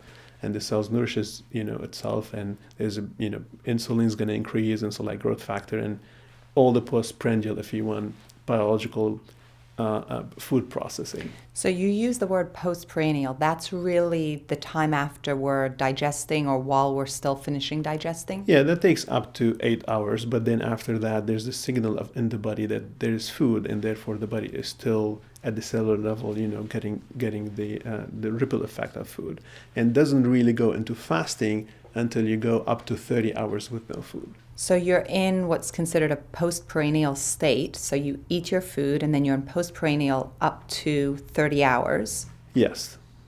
of not eating, and then once you hit that 30 hour, then you go into fasting. Then biologically your body is fasting. And once your body goes into biological fasting, what's going on? Why is this the biggest buzzword? So what happens after the 24 or 30 hours depends on what you do. If you eat again, then your body gets food again, and basically you skipped food intake for a good long period, which is very good for weight loss and for basically allowing the body to spend what it ate or what it stored, and then the body spend it. So this is why intermittent fasting has shown to do very well with weight-related metabolic issues, because it's helping you to decrease calorie intake, say once or twice or 3 times a week, depending on how you do it. So even in those first 30 hours, from what you're saying, there are a lot of beneficial biological effects. Because in parallel, you're spending calories. So what your body has just ingested, if you want, as calories, has enough time to respend it rather than to store it and then eat again in the next 6 hours and then eat again in the next 6 hours, etc. And this is one of the actually contradictions today that we have with, say, 15, 20 years ago, when the big theory was eat multiple times a day. Right. And what we notice is that your body is in a constant mode of growth because it's receiving food every, say, 4 or 6 hours. And that growth, we biologically grow towards our end. And the more you push the body biologically to grow, it's actually speeding aging, and it speeds all the age-related diseases, which we mentioned at the beginning of the discussion: cancer, cardiovascular disease, diabetes, and Alzheimer's. So after the age of 18, we're no longer growing vertically, we're starting to grow horizontally. And so this 4-6 times a day of feeding just does not apply to our health span. Yeah, I wouldn't put it as a clear-cut biologically Right. with a flow. So, but definitely if you ask me if I'm between the age of 35 and 55, I don't think I want to keep actually eating throughout the day and pushing my body to grow. This is when I'm carrying more DNA cells with DNA damage, more cells that are old now, that are 40 years and 50 years. And these cells are prone to doing mistakes. So the more I push them actually through, say, high levels of animal protein, the more I'm increasing the risk of cancer, the risk of a cell with DNA damage going into replication because it's continuously pushed to grow, does a mistake and becomes cancerous. And the more as well in parallel I'm storing fat and I'm creating insulin resistance and then I'm moving towards diabetes. So there's clear indication that at this age, especially the 35 to 60, you don't want to overfeed the person at that level. If you're younger than 30, we don't have clear longevity data there, but your body biologically is still young to sustain, a healthy growth. And after the age of 65 or 70, this is when you start a little bit, declining in terms of absorbing food and muscle mass. Probably then you want to have a little bit more protein, a little bit more nourishment. But definitely the age of 35 to 55, 60 is a very sensitive age. This is when the chronic disease onset starts. And this is where you want to carefully decrease potentially, the food intake, but at least they're injecting, fasting, whether intermittently or on a prolonged level. So for those of us in that age group, 35 to 55, this is like the sweet spot of where we can really begin to benefit from the effects of scheduled eating or intermittent fasting, however we would define the different, or fasting in general. So can you talk to us a little bit about the different types of fasting? Yes. So we started the discussion a little bit with time-restricted feeding, and which is basically restricting the food intake time to, say, 8 to 12 hours. And therefore, you're not eating for 12 to 16 hours. And this is what we call the time-restricted feeding. TRF is the acronym, and it's known also as the overnight fast, if you want. So, but again, why do we do that? Why would we do that? What is the health benefit for us? Yeah, the main benefit is, again, to not keep the body in a growth mode all the time. And the more you eat, without having this break, the more you're going to store the excess in fat, the more you're going to age at a faster rate, but also you're going to start creating insulin resistance, and you're going to start moving towards at a faster pace towards the chronic diseases. So what you're doing is basically you're eating during the day, and then you're allowing the body to digest, then rest, then start spending potentially the calories that you injected. And that creates a good balance between intake and expenditure, and between the sleep time and the exercise time. But it's something that I practice. I believe it's really healthy, and it has helped me maintain, a certain level of weight and energy. And a lot of people fear when we talk about fasting, and actually fasting could be a very good source of energy. And the few of us that fast, whether it's short or long term, we always talk about higher levels of energy rather than being weakened, which is what you see with a lot of low-calorie diet that kind of deprives the body in the long term, or the research around CR or calorie restriction, which basically deprives the body on a chronic level. We've been tailored for hundreds of thousands of years by nature, and the more we mimic today what we were eating, say, hundred thousands of years, you get a better match between your body and your food, and optimize actually aging and prevention of chronic disease. So we talked about TRF and time-restricted feeding. Let me talk now a little bit about what we call ST, or short-term fasting. And the most popular one there is what we call the 5-2, or intermittent fasting, done twice a week, meaning for 5 days you eat, for 2 days you don't eat, or you eat anywhere below 500 calories for female, 600 calories for male. And this is what we call the 5-2. There's the 4-3, meaning you fast for 3 days and you eat over 4 days. And the third part of this intermittent fasting could be the alternate day fasting, meaning you eat on one day and you don't eat on the other. So 5-2 or 4-3 or 3.5, if you want to call it. This is the alternate day fasting. And this is it's becoming a popular trend. And the biggest value is the calorie cut and the weight loss. So instead of over 7 days eating per day, say 2,400 calories, you're eating 600 calories over 2 days out of 7. So the total calorie intake decreases, and therefore you can lose weight. And it's built to decrease the weight and the metabolic consequences of that. So, one big syndrome today that we suffer from is called metabolic syndrome, which is a weight-related insulin resistance. And if you sustain that stage, you move to prediabetes and then diabetes. So intermittent fasting could be an intervention to decrease weight and weight-related metabolic effects.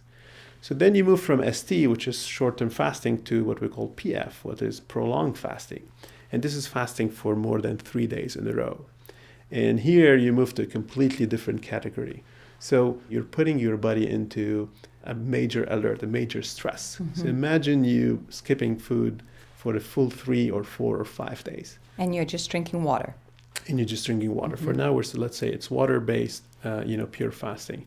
I want to compare the body in that state with, say, a company with no financing, right? Okay. So if you don't get money, if you have a company and you have delayed checks, you wait until you get the revenues or the checks, and then you continue your work as usual. This is TRF and intermittent fasting. But the longer you have issues with your own financing, then you start taking dramatic intervention to the body. You start or to the company. You start thinking, okay, how can I optimize the output or the efficiency of my departments? And the longer you go, then you start laying off people, and you ask people to step out, and you try to promote the younger, less costly individuals. You promote them to managerial position. Just try to be more cost effective in how you manage your expenditure. And the body does the same thing. When you go beyond 3 and 4 and 5 days, the body starts actually shedding the senescent cells, the elderly cells that are not cost effective from the calorie that they consume versus the output that they produce. And the body starts here pushing the stem cell to replace those. So PF, or prolonged fasting, is known as a separate category and as a higher level of intervention on biological aging and lifespan, because it pushes the stem cell now, which are the young, very cost-effective from a calorie standpoint cells. They actually get increase within the organs and the bloodstream to try to come as a young, cost-effective solution to help the body survive for this period of stress time, which is due to the 4 or 5 days of consecutive fasting. So cells live for about 3 months on average, about 90 days? Yeah, not necessarily that they die, but they replicate. Yes. And they can continue as a lineage. So if you're boosting your stem cell production over, 3 to 5 days of this prolonged fasting, those stem cells that are rising, that are being developed and rising to the top, do they then replicate more stem cells? Yes, and this is actually exactly what made fasting very popular in the last couple of years. And although it was captured as intermittent fasting by the mainstream media, it was actually the main stem cell effect on the body from biological age. And now more recently we discovered that there's a lot of chronic disease reversal due to prolonged fasting, which I'll talk about, and the stem cell trying to reverse diseases. This is what made fasting very popular. So it wasn't because of skipping a day or overnight, it was because of the latest science coming from USC about prolonged fasting and what it does to the body. So if you recall, when we started the interview, we were talking about reversing aging with prolonged fasting. And what we discovered, again, is the 4 or 5 days that you go through without food or with fasting stress the body enough to push the stem cells to replace the elderly cells. So this is an anti-aging mode, actually. You're replacing old with new, and that's the definition of reversing a state of aging. And that's very exciting. But the last 10 years, USC started doing trials on prolonged fasting they started with mice, and now moving to people with diseases. So one article that was published this past February 2017, was about fasting with diabetes. And it was shown that if you mimic fasting with a specific diet for several days in a row, you're actually pushing the stem cell to replace the beta cells in the pancreas and allows them to reproduce insulin, and therefore could be the very first cure for diabetes, whether it's type 1 or type 2 insulin dependent. The same group at USC, again under the leadership of Professor Walter Longo, is studying now prolonged fasting with a fasting mimicking diet to reverse the course of multiple sclerosis. They're looking at the management of cancer and now Alzheimer's. So prolonged fasting takes the metabolic effect to a next level, which is a cellular effect. And this stem cell, what we discovered recently, does not only help the body to reverse aging, but actually helps the body to cope with major chronic diseases. What I want to add is, it's so difficult, and for the folks hearing us today, it's going to be so difficult to fast on water for 5 days. And it could be actually dangerous. Imagine you have to drive a car for a long distance, or you want to go and do some exercising. So when you fast on water, it's difficult, it's risky. And the same team that has discovered all these inventions and biological effects of fasting has actually, during the last 12 to 13 years, started looking at, can we develop a specific nutritional plan that mimics fasting? Meaning, can we allow people to fast biologically while they're eating? And they were successful finally in launching a first product in that category last year called the fasting mimicking diet. It's a new category in nutrition. It's probably the biggest achievement in the history of food to allow people to eat while their body stays in a fasting mode. How does that work? And we call it the fasting mimicking diet. There are 3 pathways in the cell that we call them the nutrition sensing pathways. And they tell the cell to grow because there's food, or to hibernate and protect itself because there's no food. And the 3 pathways are basically the TOR pathway, the PKA, and the RAS pathway. Once these pathways were identified, 2 out of them by Professor Longo and a third one by another person, we start looking at how fasting impacts the cell and how it could help the cell to stay in hibernation or even move to autophagy or other states, and how we can push even the stem cell to replace the elderly cells. So the fasting mimicking diet is a combination of macronutrients and micronutrients that basically do not trigger the nutrient sensing pathway of the cell. So basically you eat this formulation and insulin doesn't spike as a response to food ingested, and insulin-like growth factor doesn't spike. Therefore, the PKA and the RAS pathway and the TOR pathways are not boosted or signaled. And therefore, biologically, the body stays in a fasting mode while you're eating. And that has made fasting a big practical now intervention. We all fear when we hear that we need to fast for 5 days or 4 days or 3 days, and it's risky at the same time. So the fasting mimicking diet allowed us today to fast with food and recoup all the benefits of fasting without the downside of it. So perhaps why we're all busy doing this, 12 to 18 hour intermittent or scheduled eating, perhaps the reason we're doing that is because it is very overwhelming to think about 3 to 5 days of water fasting. So when we're going on this program of eating these specific macronutrients that don't impact these 3 pathways, how long does it take to start to get the benefits? Do you have to still wait 3 to 5 days to start to activate the stem cells, or? Yes, the first day, you're basically transitioning and you're eating the food and your body says, okay, I get a lower calories, I'm not feeling I'm eating, but I'm waiting. And then The second and the third day is when the body starts shutting down its expenditure on calories. But then after day 3 is when the body says, okay, I'm in a critical situation and I need to protect myself.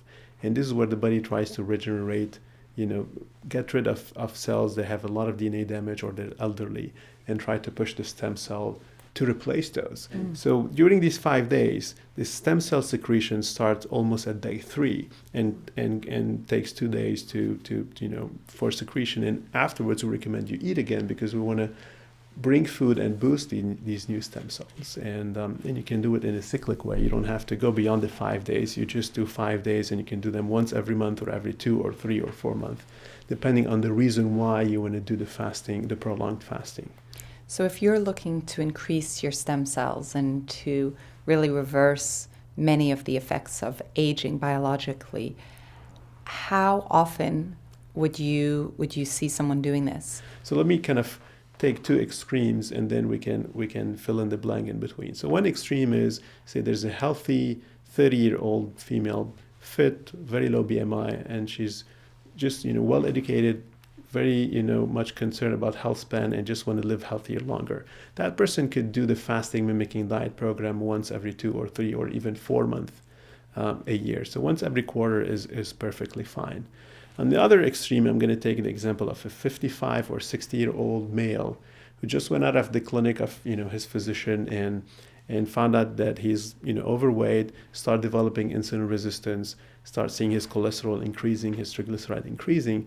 So that person needs a real intervention to reverse that state. It's not only about biological aging, but now the consequences of that he's dealing with. So that person, we recommend they do 3 cycles of fasting mimicking diet, meaning you do 5 days this month, then you wait 25 days, you do another 5 days, you wait 25 days, and you do the 3rd cycle.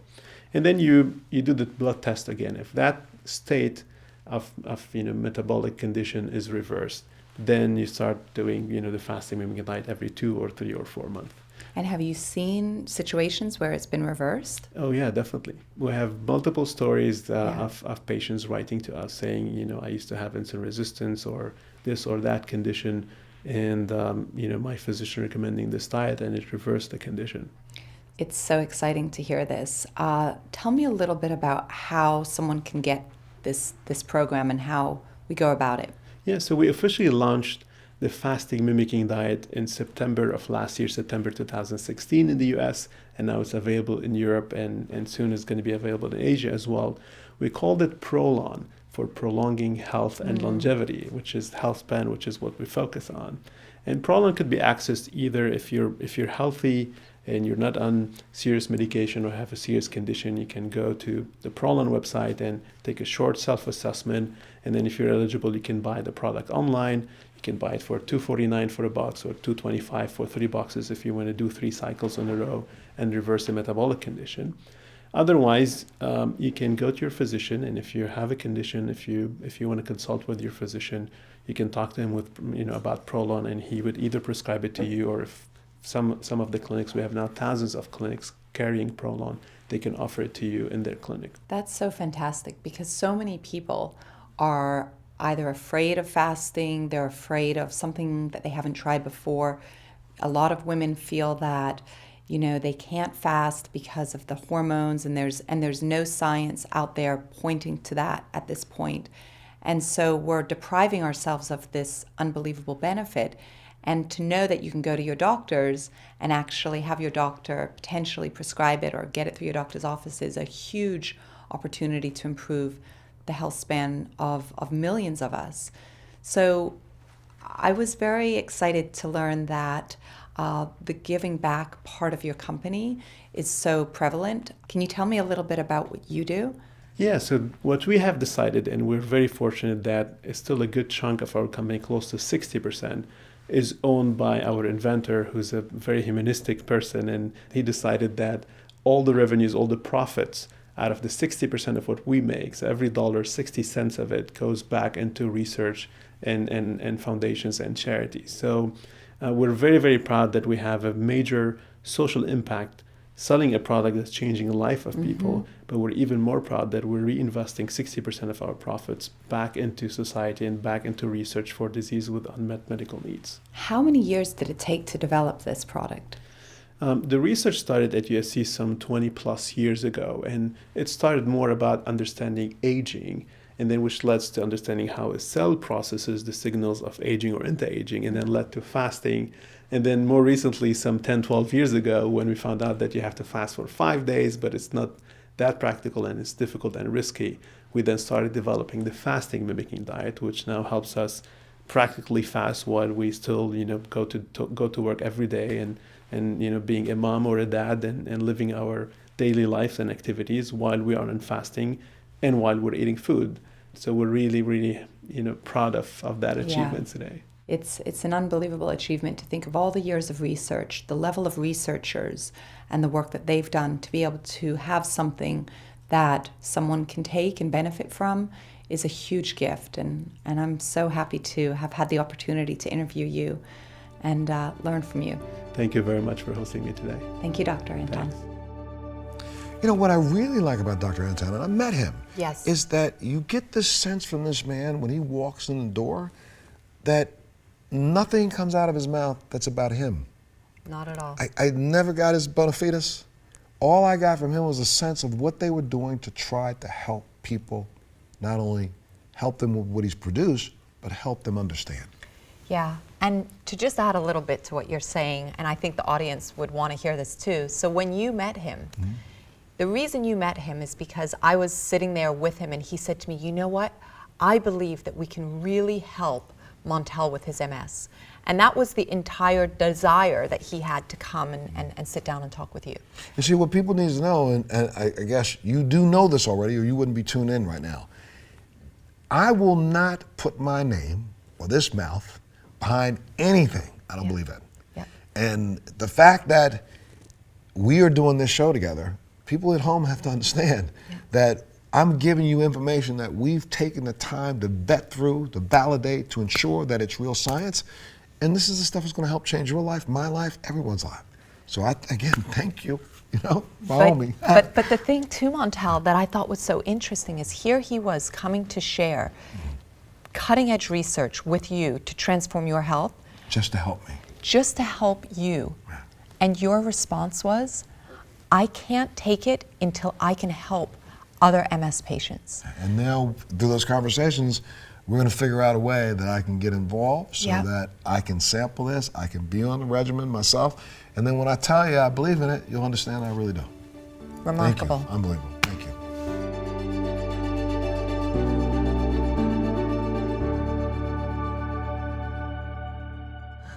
Okay, this next guest, Dr. Kurt Hong. Very interesting. Again, what we're doing in this entire episode is trying to make sure you at home understand what fasting is. And for those of you who think, maybe that might be too much to try to begin with, you can try the fasting mimicking diet because at least that'll give you a sense of you're getting nutrition and something in that's going to fuel you. At the same time, your body will think it's in this fasting state. Am I right with that? It's so interesting, So right? interesting. And Dr. Kirk Hung really spent so much time in clinic looking at how fasting mimicking can really transform our health. And so I thought he was very, very poignant in the way he explained it and the application that he uses every single day.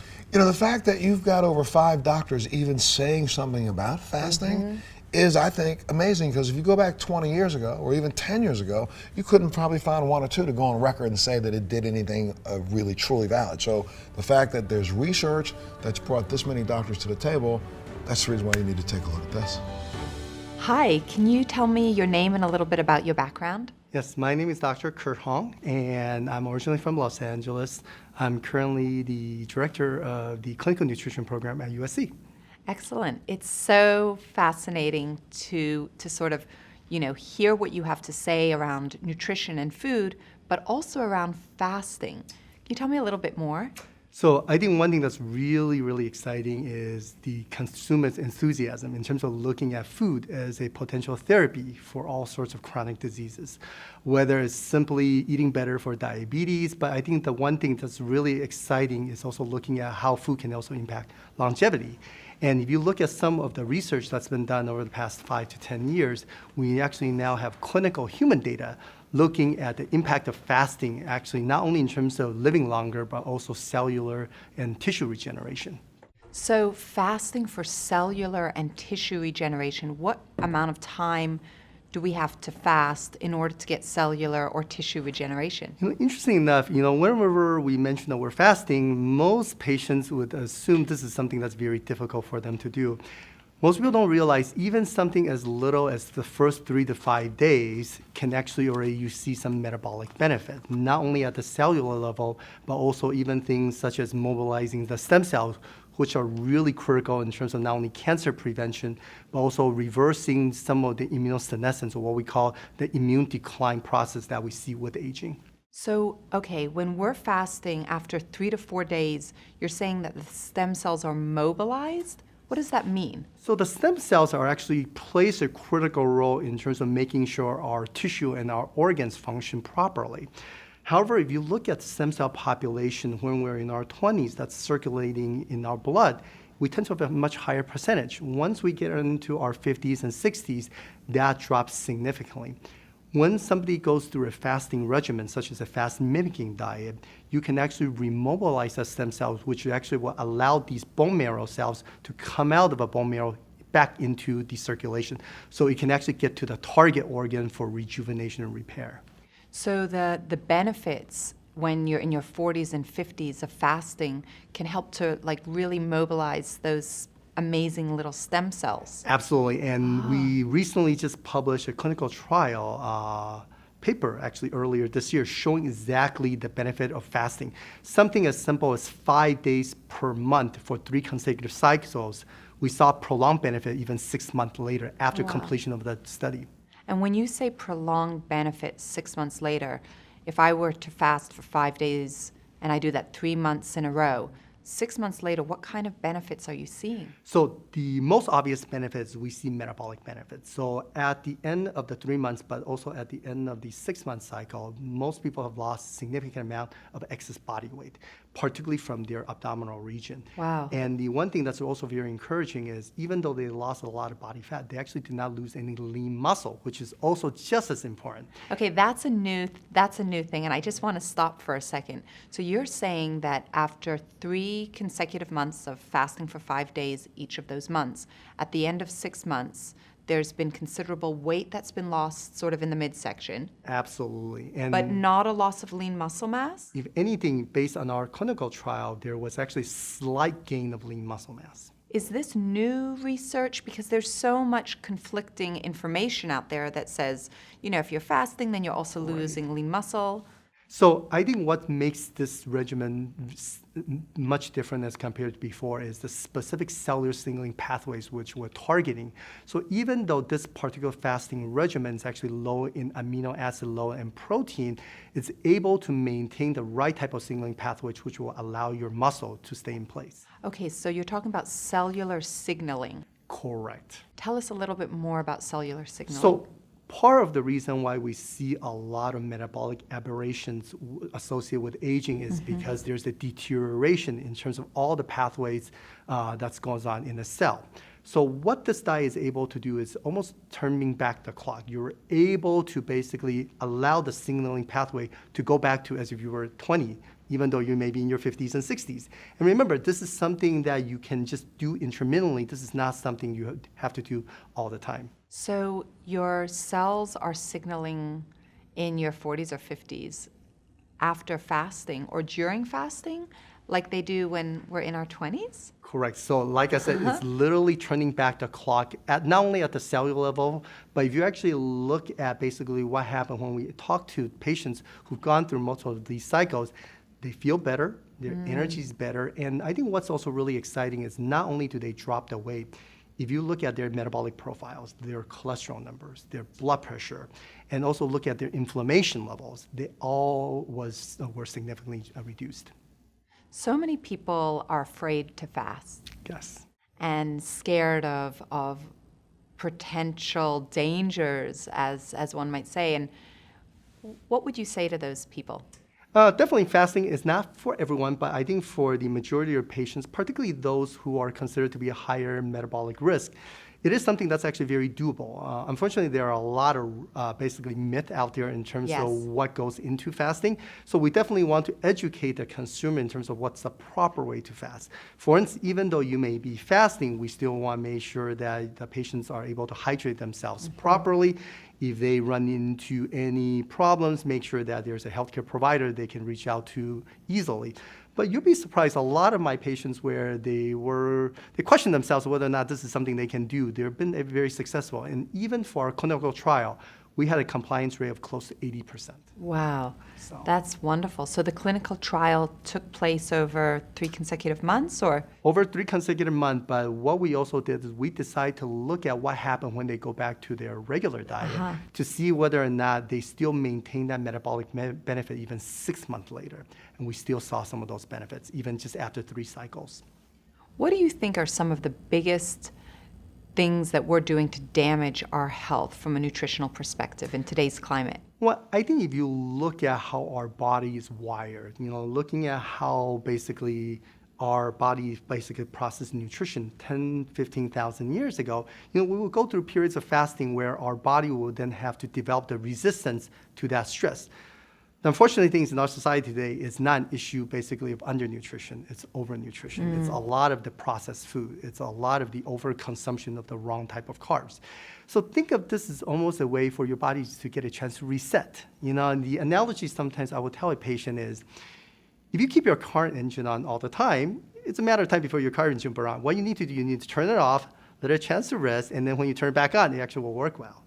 Think of fasting as basically a way for your body to reset and rejuvenate. Beautiful. Thank you so much. It was fascinating to learn from you, and I'm sure that everyone that's hearing what you've said about the cell signaling and fasting and how stem cells are actually able to be mobilized will be as inspired as I am. My pleasure. And I think this is a really exciting time for fasting research. Yeah. Actively, we're also looking at how fasting not only can regulate immunity, but also inflammation. So we're looking at the role of fasting in autoimmune diseases, such as basically Hashimoto's thyroid disease, looking at it for use in multiple sclerosis, in inflammatory bowel disease, and even rheumatoid arthritis. So I think over the next 10 to 15 years, we're going to really have some exciting data when it comes to human studies. It's fascinating that you say that. For me, I've been fasting for over 20 years, and I started to fast primarily because I had such severe eczema, which is an autoimmune disorder, and I felt that it would always make the biggest difference, and it was that cumulative effect. So to see the science really starting to communicate that, and then the future of where the science is going to go, it's thrilling. Absolutely. Thank you so much. See, again, validation, validation, validation. People, weren't embracing even the idea of fasting. 20 years ago. 10 years ago, you heard a little bit about it, but that was always those weird people, right? And then maybe 5 years ago, you started hearing, but I'm so happy that people like you are presenting are showing us that they've been researching this, not the last 2 years, 3, 4, 5, 10 years they've been researching this, so it works. That's right, Montel. For me personally, I've been fasting for over 20 plus years, right? You just turned me on about 6 months ago? I know. So I've been fasting for so long, really for me, because it's helped to reduce my inflammation more than anything else. And when the research started in the universities, people were starting to get very excited. So the professors, the scientists, they all started to try the process and get involved in it. And obviously it's been part of our society through religion for so long. Sure. But what I love is when I heard just the other day that fasting, and I heard this from a medical professional, that fasting is going to be the word of 2018. I will agree with you 100%. And again, this is real simple for people at home to understand. Fasting, why would I want to do that? Well, think about it. When you were one of those little things running around on a savannah, you weren't getting breakfast, lunch, and dinner. You had to go out. Somebody, the big dude or the big people in the tribe went out and got something, and they may have been gone for 3 or 4 days.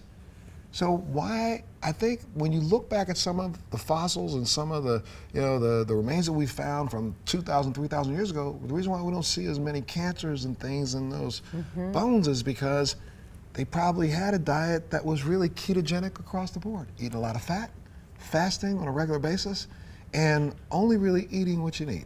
It's kind of cool. It's really interesting. It's great information. We'll be back right after this.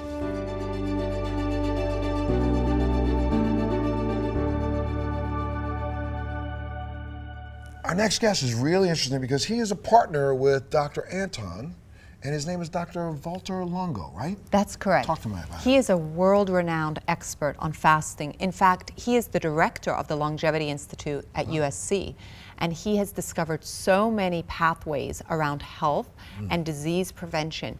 What I love so much about the work that Dr. Walter Longo does is he developed this fasting mimicking diet, and Prolong is the actual product. Wow. 100% of the proceeds that he makes from spreading this information, he gives to charity. Oh my goodness. Well, see, again, you know, when his partner walked into me, I told you, you just sensed an aura of not what you can do for me, but what he could do for me. Take a look at this. It's such an honor to have you here, Dr. Longo. Can you tell us a little bit about your background and who you are? I'm a professor of gerontology and biological sciences at the University of Southern California. I'm also the director of the Longevity Institute at USC, and I direct a program on oncology and longevity at the E5 Institute in Milan, Italy. Dr. Longo, as one of the world's leading experts in fasting and the fasting mimicking diet, can you share with us a little bit about how you got here and the journey that you've taken? The progression really started with Roy Walford and his work on calorie restriction. And Roy was at UCLA, was a pathologist there back in the early 90s.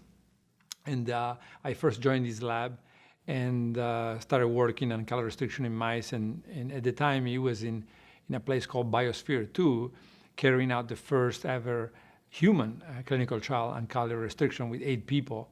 And that was really a remarkable experience for him. He was a true pioneer, and that's how what got me started. But at the same time, I realized in Walford Lab that this was going to be too difficult to figure out genes and mechanisms that regulate aging by studying calorie restriction in mice and humans. And so I went back to the biochemistry department and then started working with bacteria and yeast. And I chose starving bacteria and starving yeast. And that was my initial observation, where it was if you switch them to starvation medium, nothing, water, they live longer, they live stronger, they live healthier. So that's what got me started. And then after that, it was just first the genetics of aging, identifying the TOR kinase pathway. Then we identified the PKI pathway, and then others, Cynthia Kenyon and Gary Rafcon, identified the IGF-1 pathway, and I think I started putting it together, and then it was just a matter of connecting it with the nutrition, the genes connected with the nutrients and the nutrition to be able to then develop some of the fasting mimicking diets that we're working on today. You've mentioned the TOR pathway. Could you expand on what it is and what these pathways actually are? Yes, so these are genes that control aging. And they turn out to not just control aging, but they also control cellular protection, and they control cellular regeneration. So they're really in control of all the things that matter when you're thinking about health and prevention of diseases, but also disease treatment. And so if you have, let's say, a lot of proteins, now we know that these proteins control both the activity of this growth factor called IGF-1 and TOR. And if you have a lot of sugar, then we know that something called PKA, protein kinase A, is activated.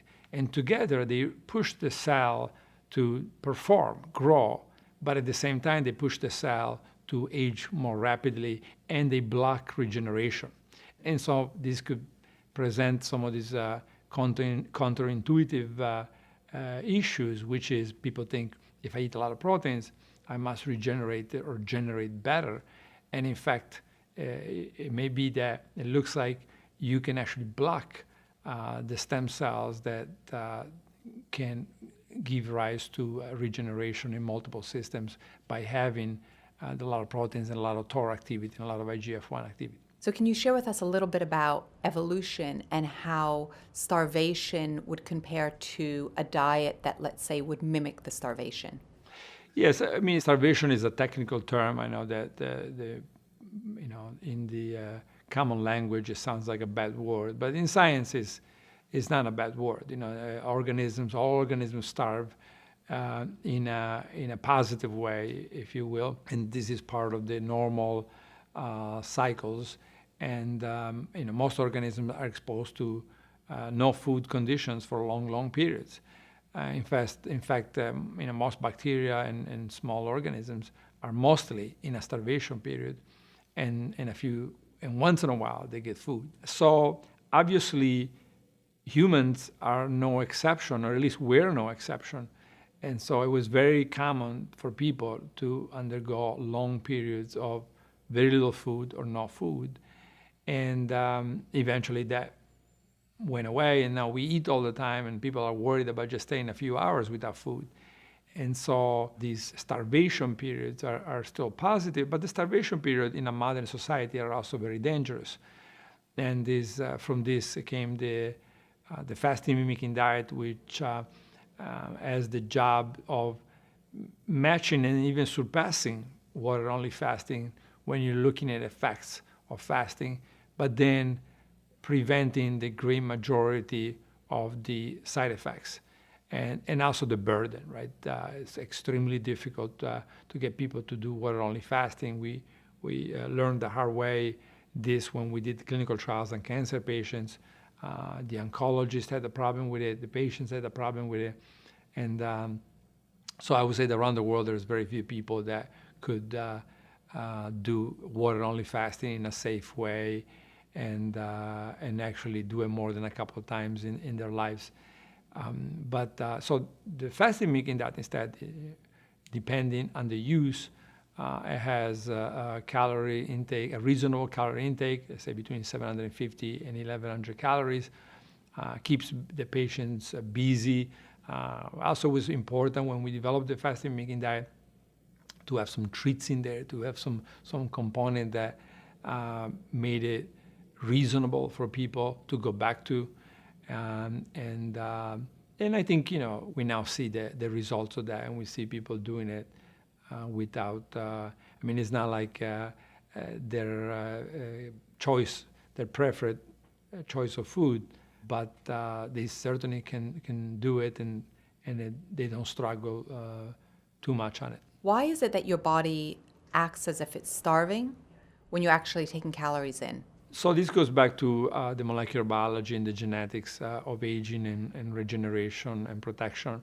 So once you learn about TOR, about IGF-1, about PKA, and then you link them to, let's say, amino acids, sugars, carbohydrates, other carbohydrates, fats, certain type of fats, et cetera, then at a certain point you have such an in-depth understanding of this that you can play with it. You can say, okay, during starvation, this occurs and this occurs and this occurs. And why does it occur? Well, because this is missing and that is missing, et cetera, et cetera. So you use that knowledge to trick the system, making sure that the patient is well nourished, the patient is happy, but the IGF-1 and the PKA and the TOR, et cetera, don't detect a food environment. They detect a starvation environment. Of course, keep in mind that most people have about 60 days of reserves, of energy reserves, right? So the body is perfectly fine when it detects this environment. It just says, okay, I'm going to switch to a starvation response mode. And I got 60 days. Considering the fat that most of us have. Of course, some people may only have 30-day reserves, but let's say on average, let's say an American will have over 60 days of reserves. So the body is perfectly fine, and not detecting outside food. And when those changes occur, then it knows what to do, switch to a starvation response mode. And what are you discovering with the results of triggering starvation? The clinical trial we published a few months ago, this is a 100-patient clinical trial, randomized crossover.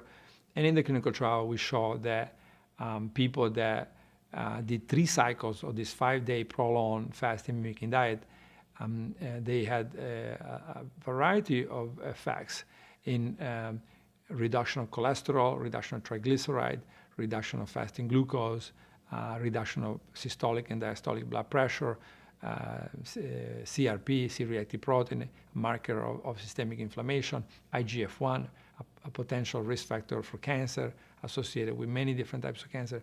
So it has a very powerful systemic effect that we think is due to this cellular and intracellular regeneration. So the whole system is forced to use that moment to get rid of damaged cells and damaged components of cells, replace them with new ones.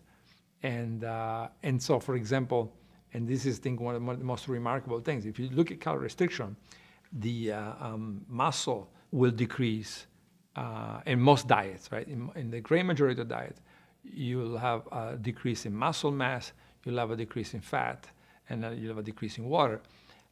With the fasting mimicking diet, you just see the protection of the muscle mass and just the effect on the fat.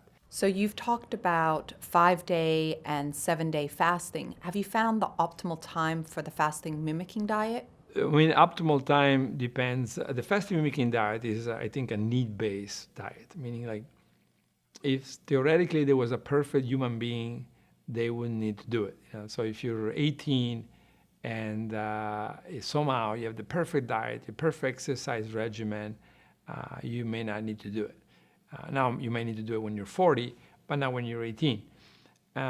So that's true also for many different problems. So if you are relatively healthy, let's say you're obese and you have high cholesterol and blood pressure of 132, you need to do it once a month for 5 days. The prolonged FMD, that's what's been tested for. That's what's good for. And now, if you're, let's say, overweight, a little bit overweight, and you have only slightly higher cholesterol, you probably need to do it once every 2 to 3 months. You are sedentary and everything is in order, probably need to do it once every 4 months. When you get to diseases, whether it's prevention or treatment, now you get into an FDA regulated territory. In that case, really it can completely change. So it can go, for example, for cancer, now we have 4 days, very low calorie levels. For Alzheimer, we're developing one that is probably either normal calories, I mean, very high calorie, like a normal diet, or slightly lower. And we are also developing a supplement for multiple sclerosis, 1 week long, mid-range calories. So it all depends what we're trying to achieve with the diet. You know, in case of multiple sclerosis, we're trying to achieve a reduction of a killing of the white blood cells, believe it or not. And then we try to achieve an activation of the hematopoietic stem cells and then replacement of the autoimmune T cells with non-autoimmune T cells. So that's why we develop a specific one for 1 week that has that goal in mind. And you know, I don't make a penny out of any of this. I mean, everything is donated to my foundation, both shares and I don't take consulting from the company, but I really realize that how important it is to have something that is disease-specific or person-specific and has gone through the process of being validated for that purpose. So now I think for the first time in history, I believe, we are ready to move into a new era of interventions, you know, fasting mimicking diet, I think, being one of the leading ones.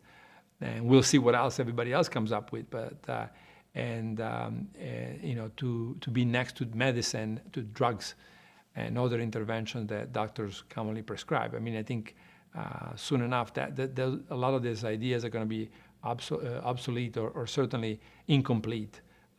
You know, for example, with cancer, combination of chemotherapy, radiotherapy, kinase inhibitors, maybe immunotherapy with the FMD. We think that's going to be the future.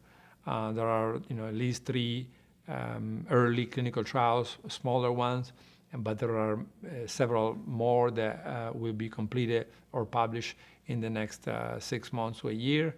And so the hope is that these are all positive, and then we can move into standard of care. The FMD provides the broad complexity that makes it difficult. Normal cells know exactly what to do.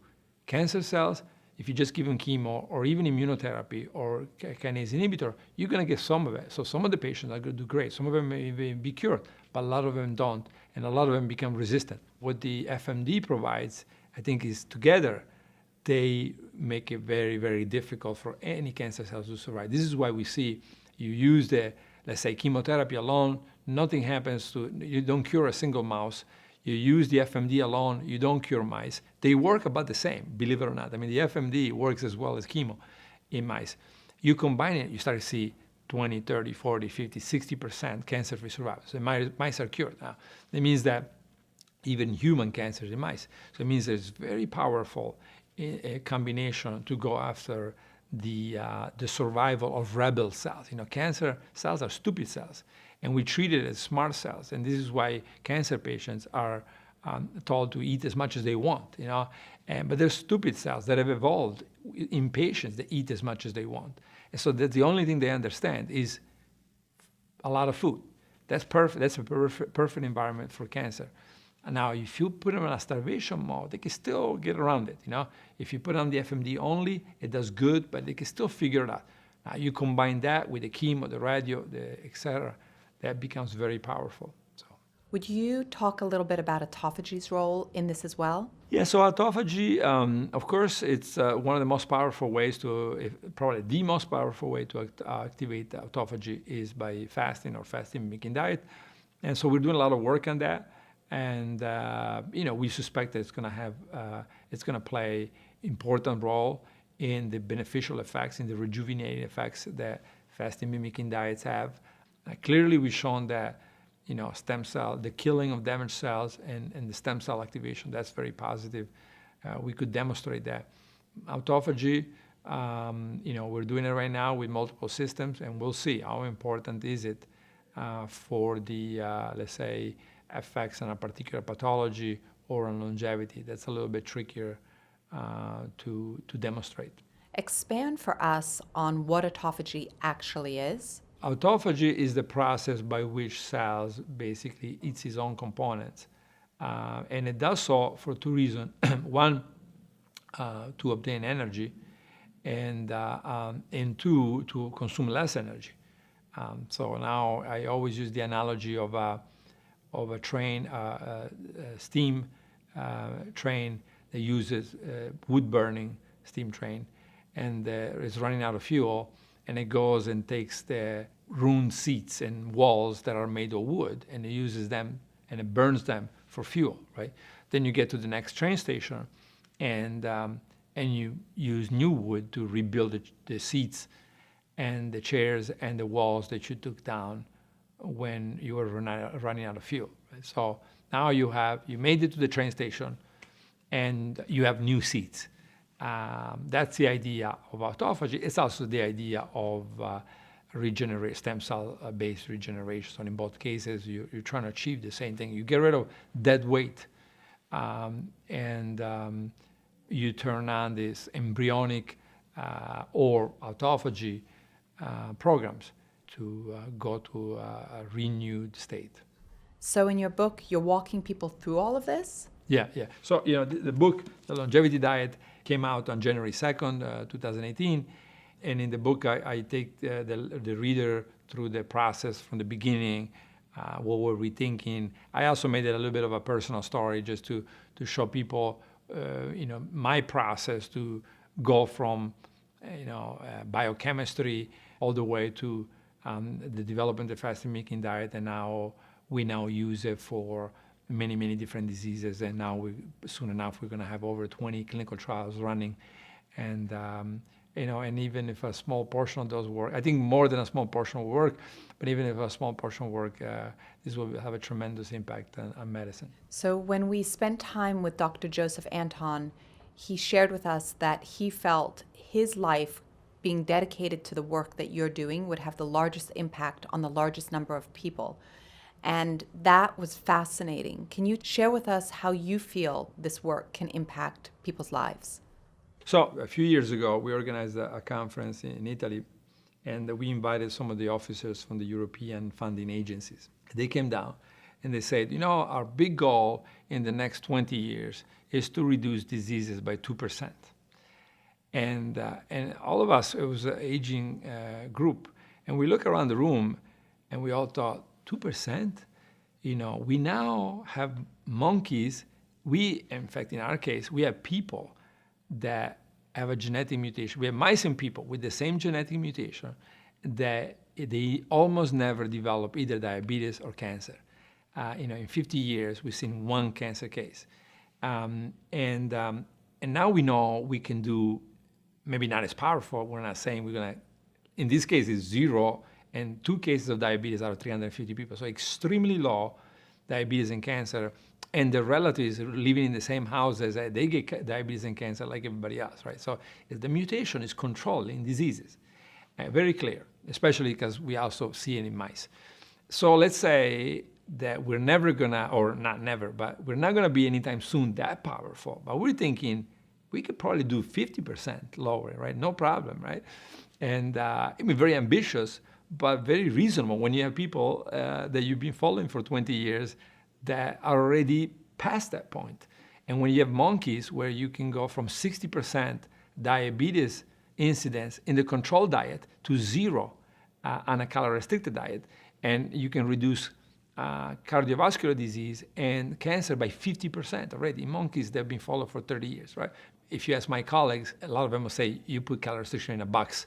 It's more than that because, again, the biggest effect is in the refeeding and not in the restriction.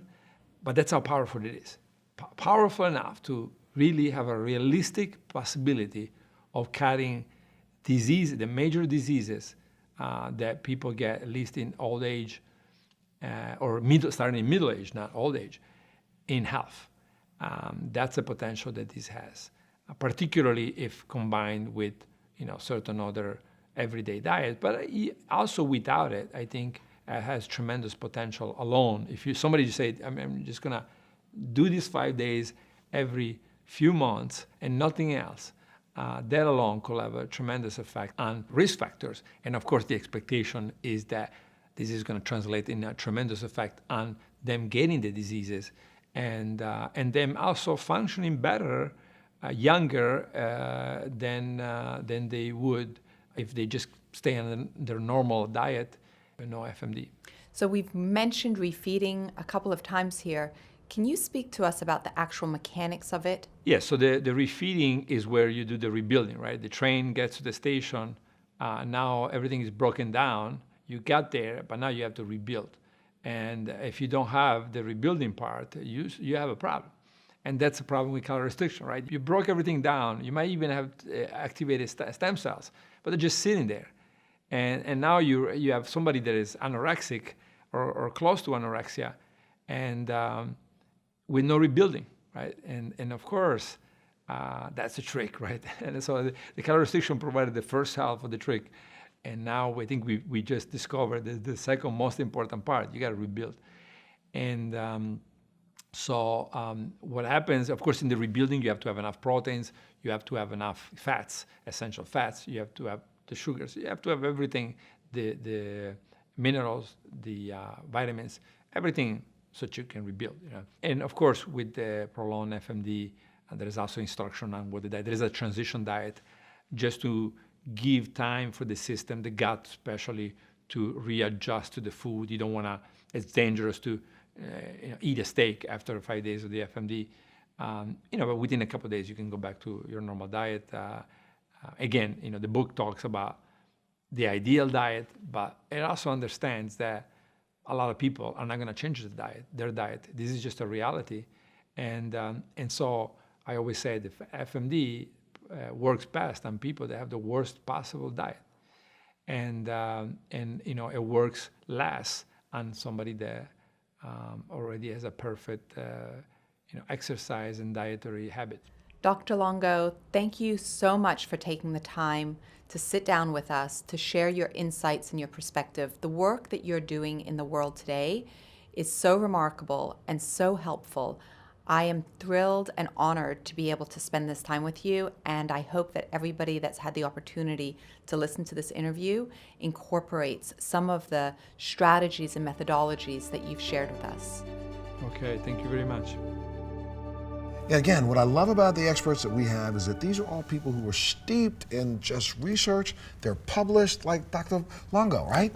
Right. I mean, from everything from Cell to Nature to Science Magazine, he is published all over the world, and he is a renowned expert. It's so exciting to follow along with what he's working on right now, because he's at the forefront of helping us to understand these different pathways and how our metabolic health can really truly contribute to our general health, right? So if it's cancer work that he's doing, if it's neurological disease work that he's working on, it's just, it's incredible. Well, I'm glad you got to share it with us and with you.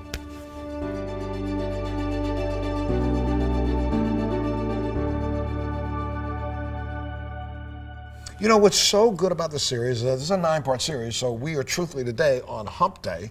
And, you know, on Hump Days are always those really good days, because we gave you some of the best information that I have ever seen, honestly, in my life through individual research when it comes to fasting, fasting mimicking, and metabolic health. I mean, I really applaud you for the people that you reached out to be a part of today's episode.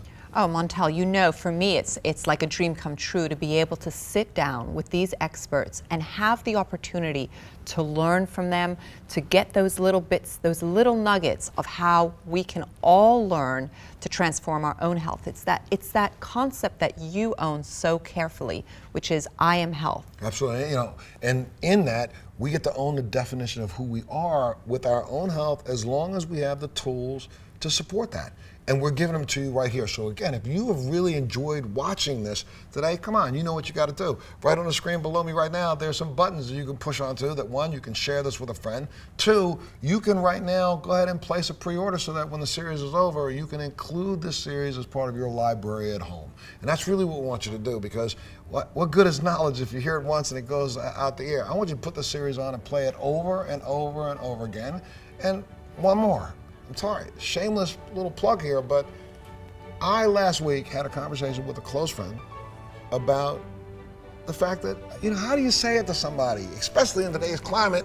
You know, I thought you put on about 10 or 15 pounds. You know, you're looking a little, and I don't really like looking at the pores around your face, because I'm thinking that maybe there's something going on inside of you you're not checking. I don't get to say that to a person, but guess what? If I just give them the series and say, you watch it, they will understand what I'm trying to get across. And I think you can do that at home. We got 4 more, Naomi. I know you got some surprises for us coming up. I'm so psyched about tomorrow. I'm so psyched about the next day, because these guests are like the ones you saw today. So come on, we want you to tune in tomorrow, okay? We have to get the cell function working. That's where real detox is. If there's any message that we get you to understand, it's that. That's the key to weight loss, right? Is we don't want to take more hormones. We want to get our cells hearing the hormones. Therefore, you have to reduce that inflammation. So in 2 or 3 generations, we've gone from almost non-existent chronic disease in children to half of our children with a chronic disease by the time they're 12. This is not subtle. This is a tragedy at the human level that we are ignoring. I started obsessing on the human detoxification system. Everybody's got some level of something in there. So my job is to show you, how do we get rid of them? Well, this is what detox is built out of. These are the supplements that help it. A high-fat diet is a great complement to detoxification.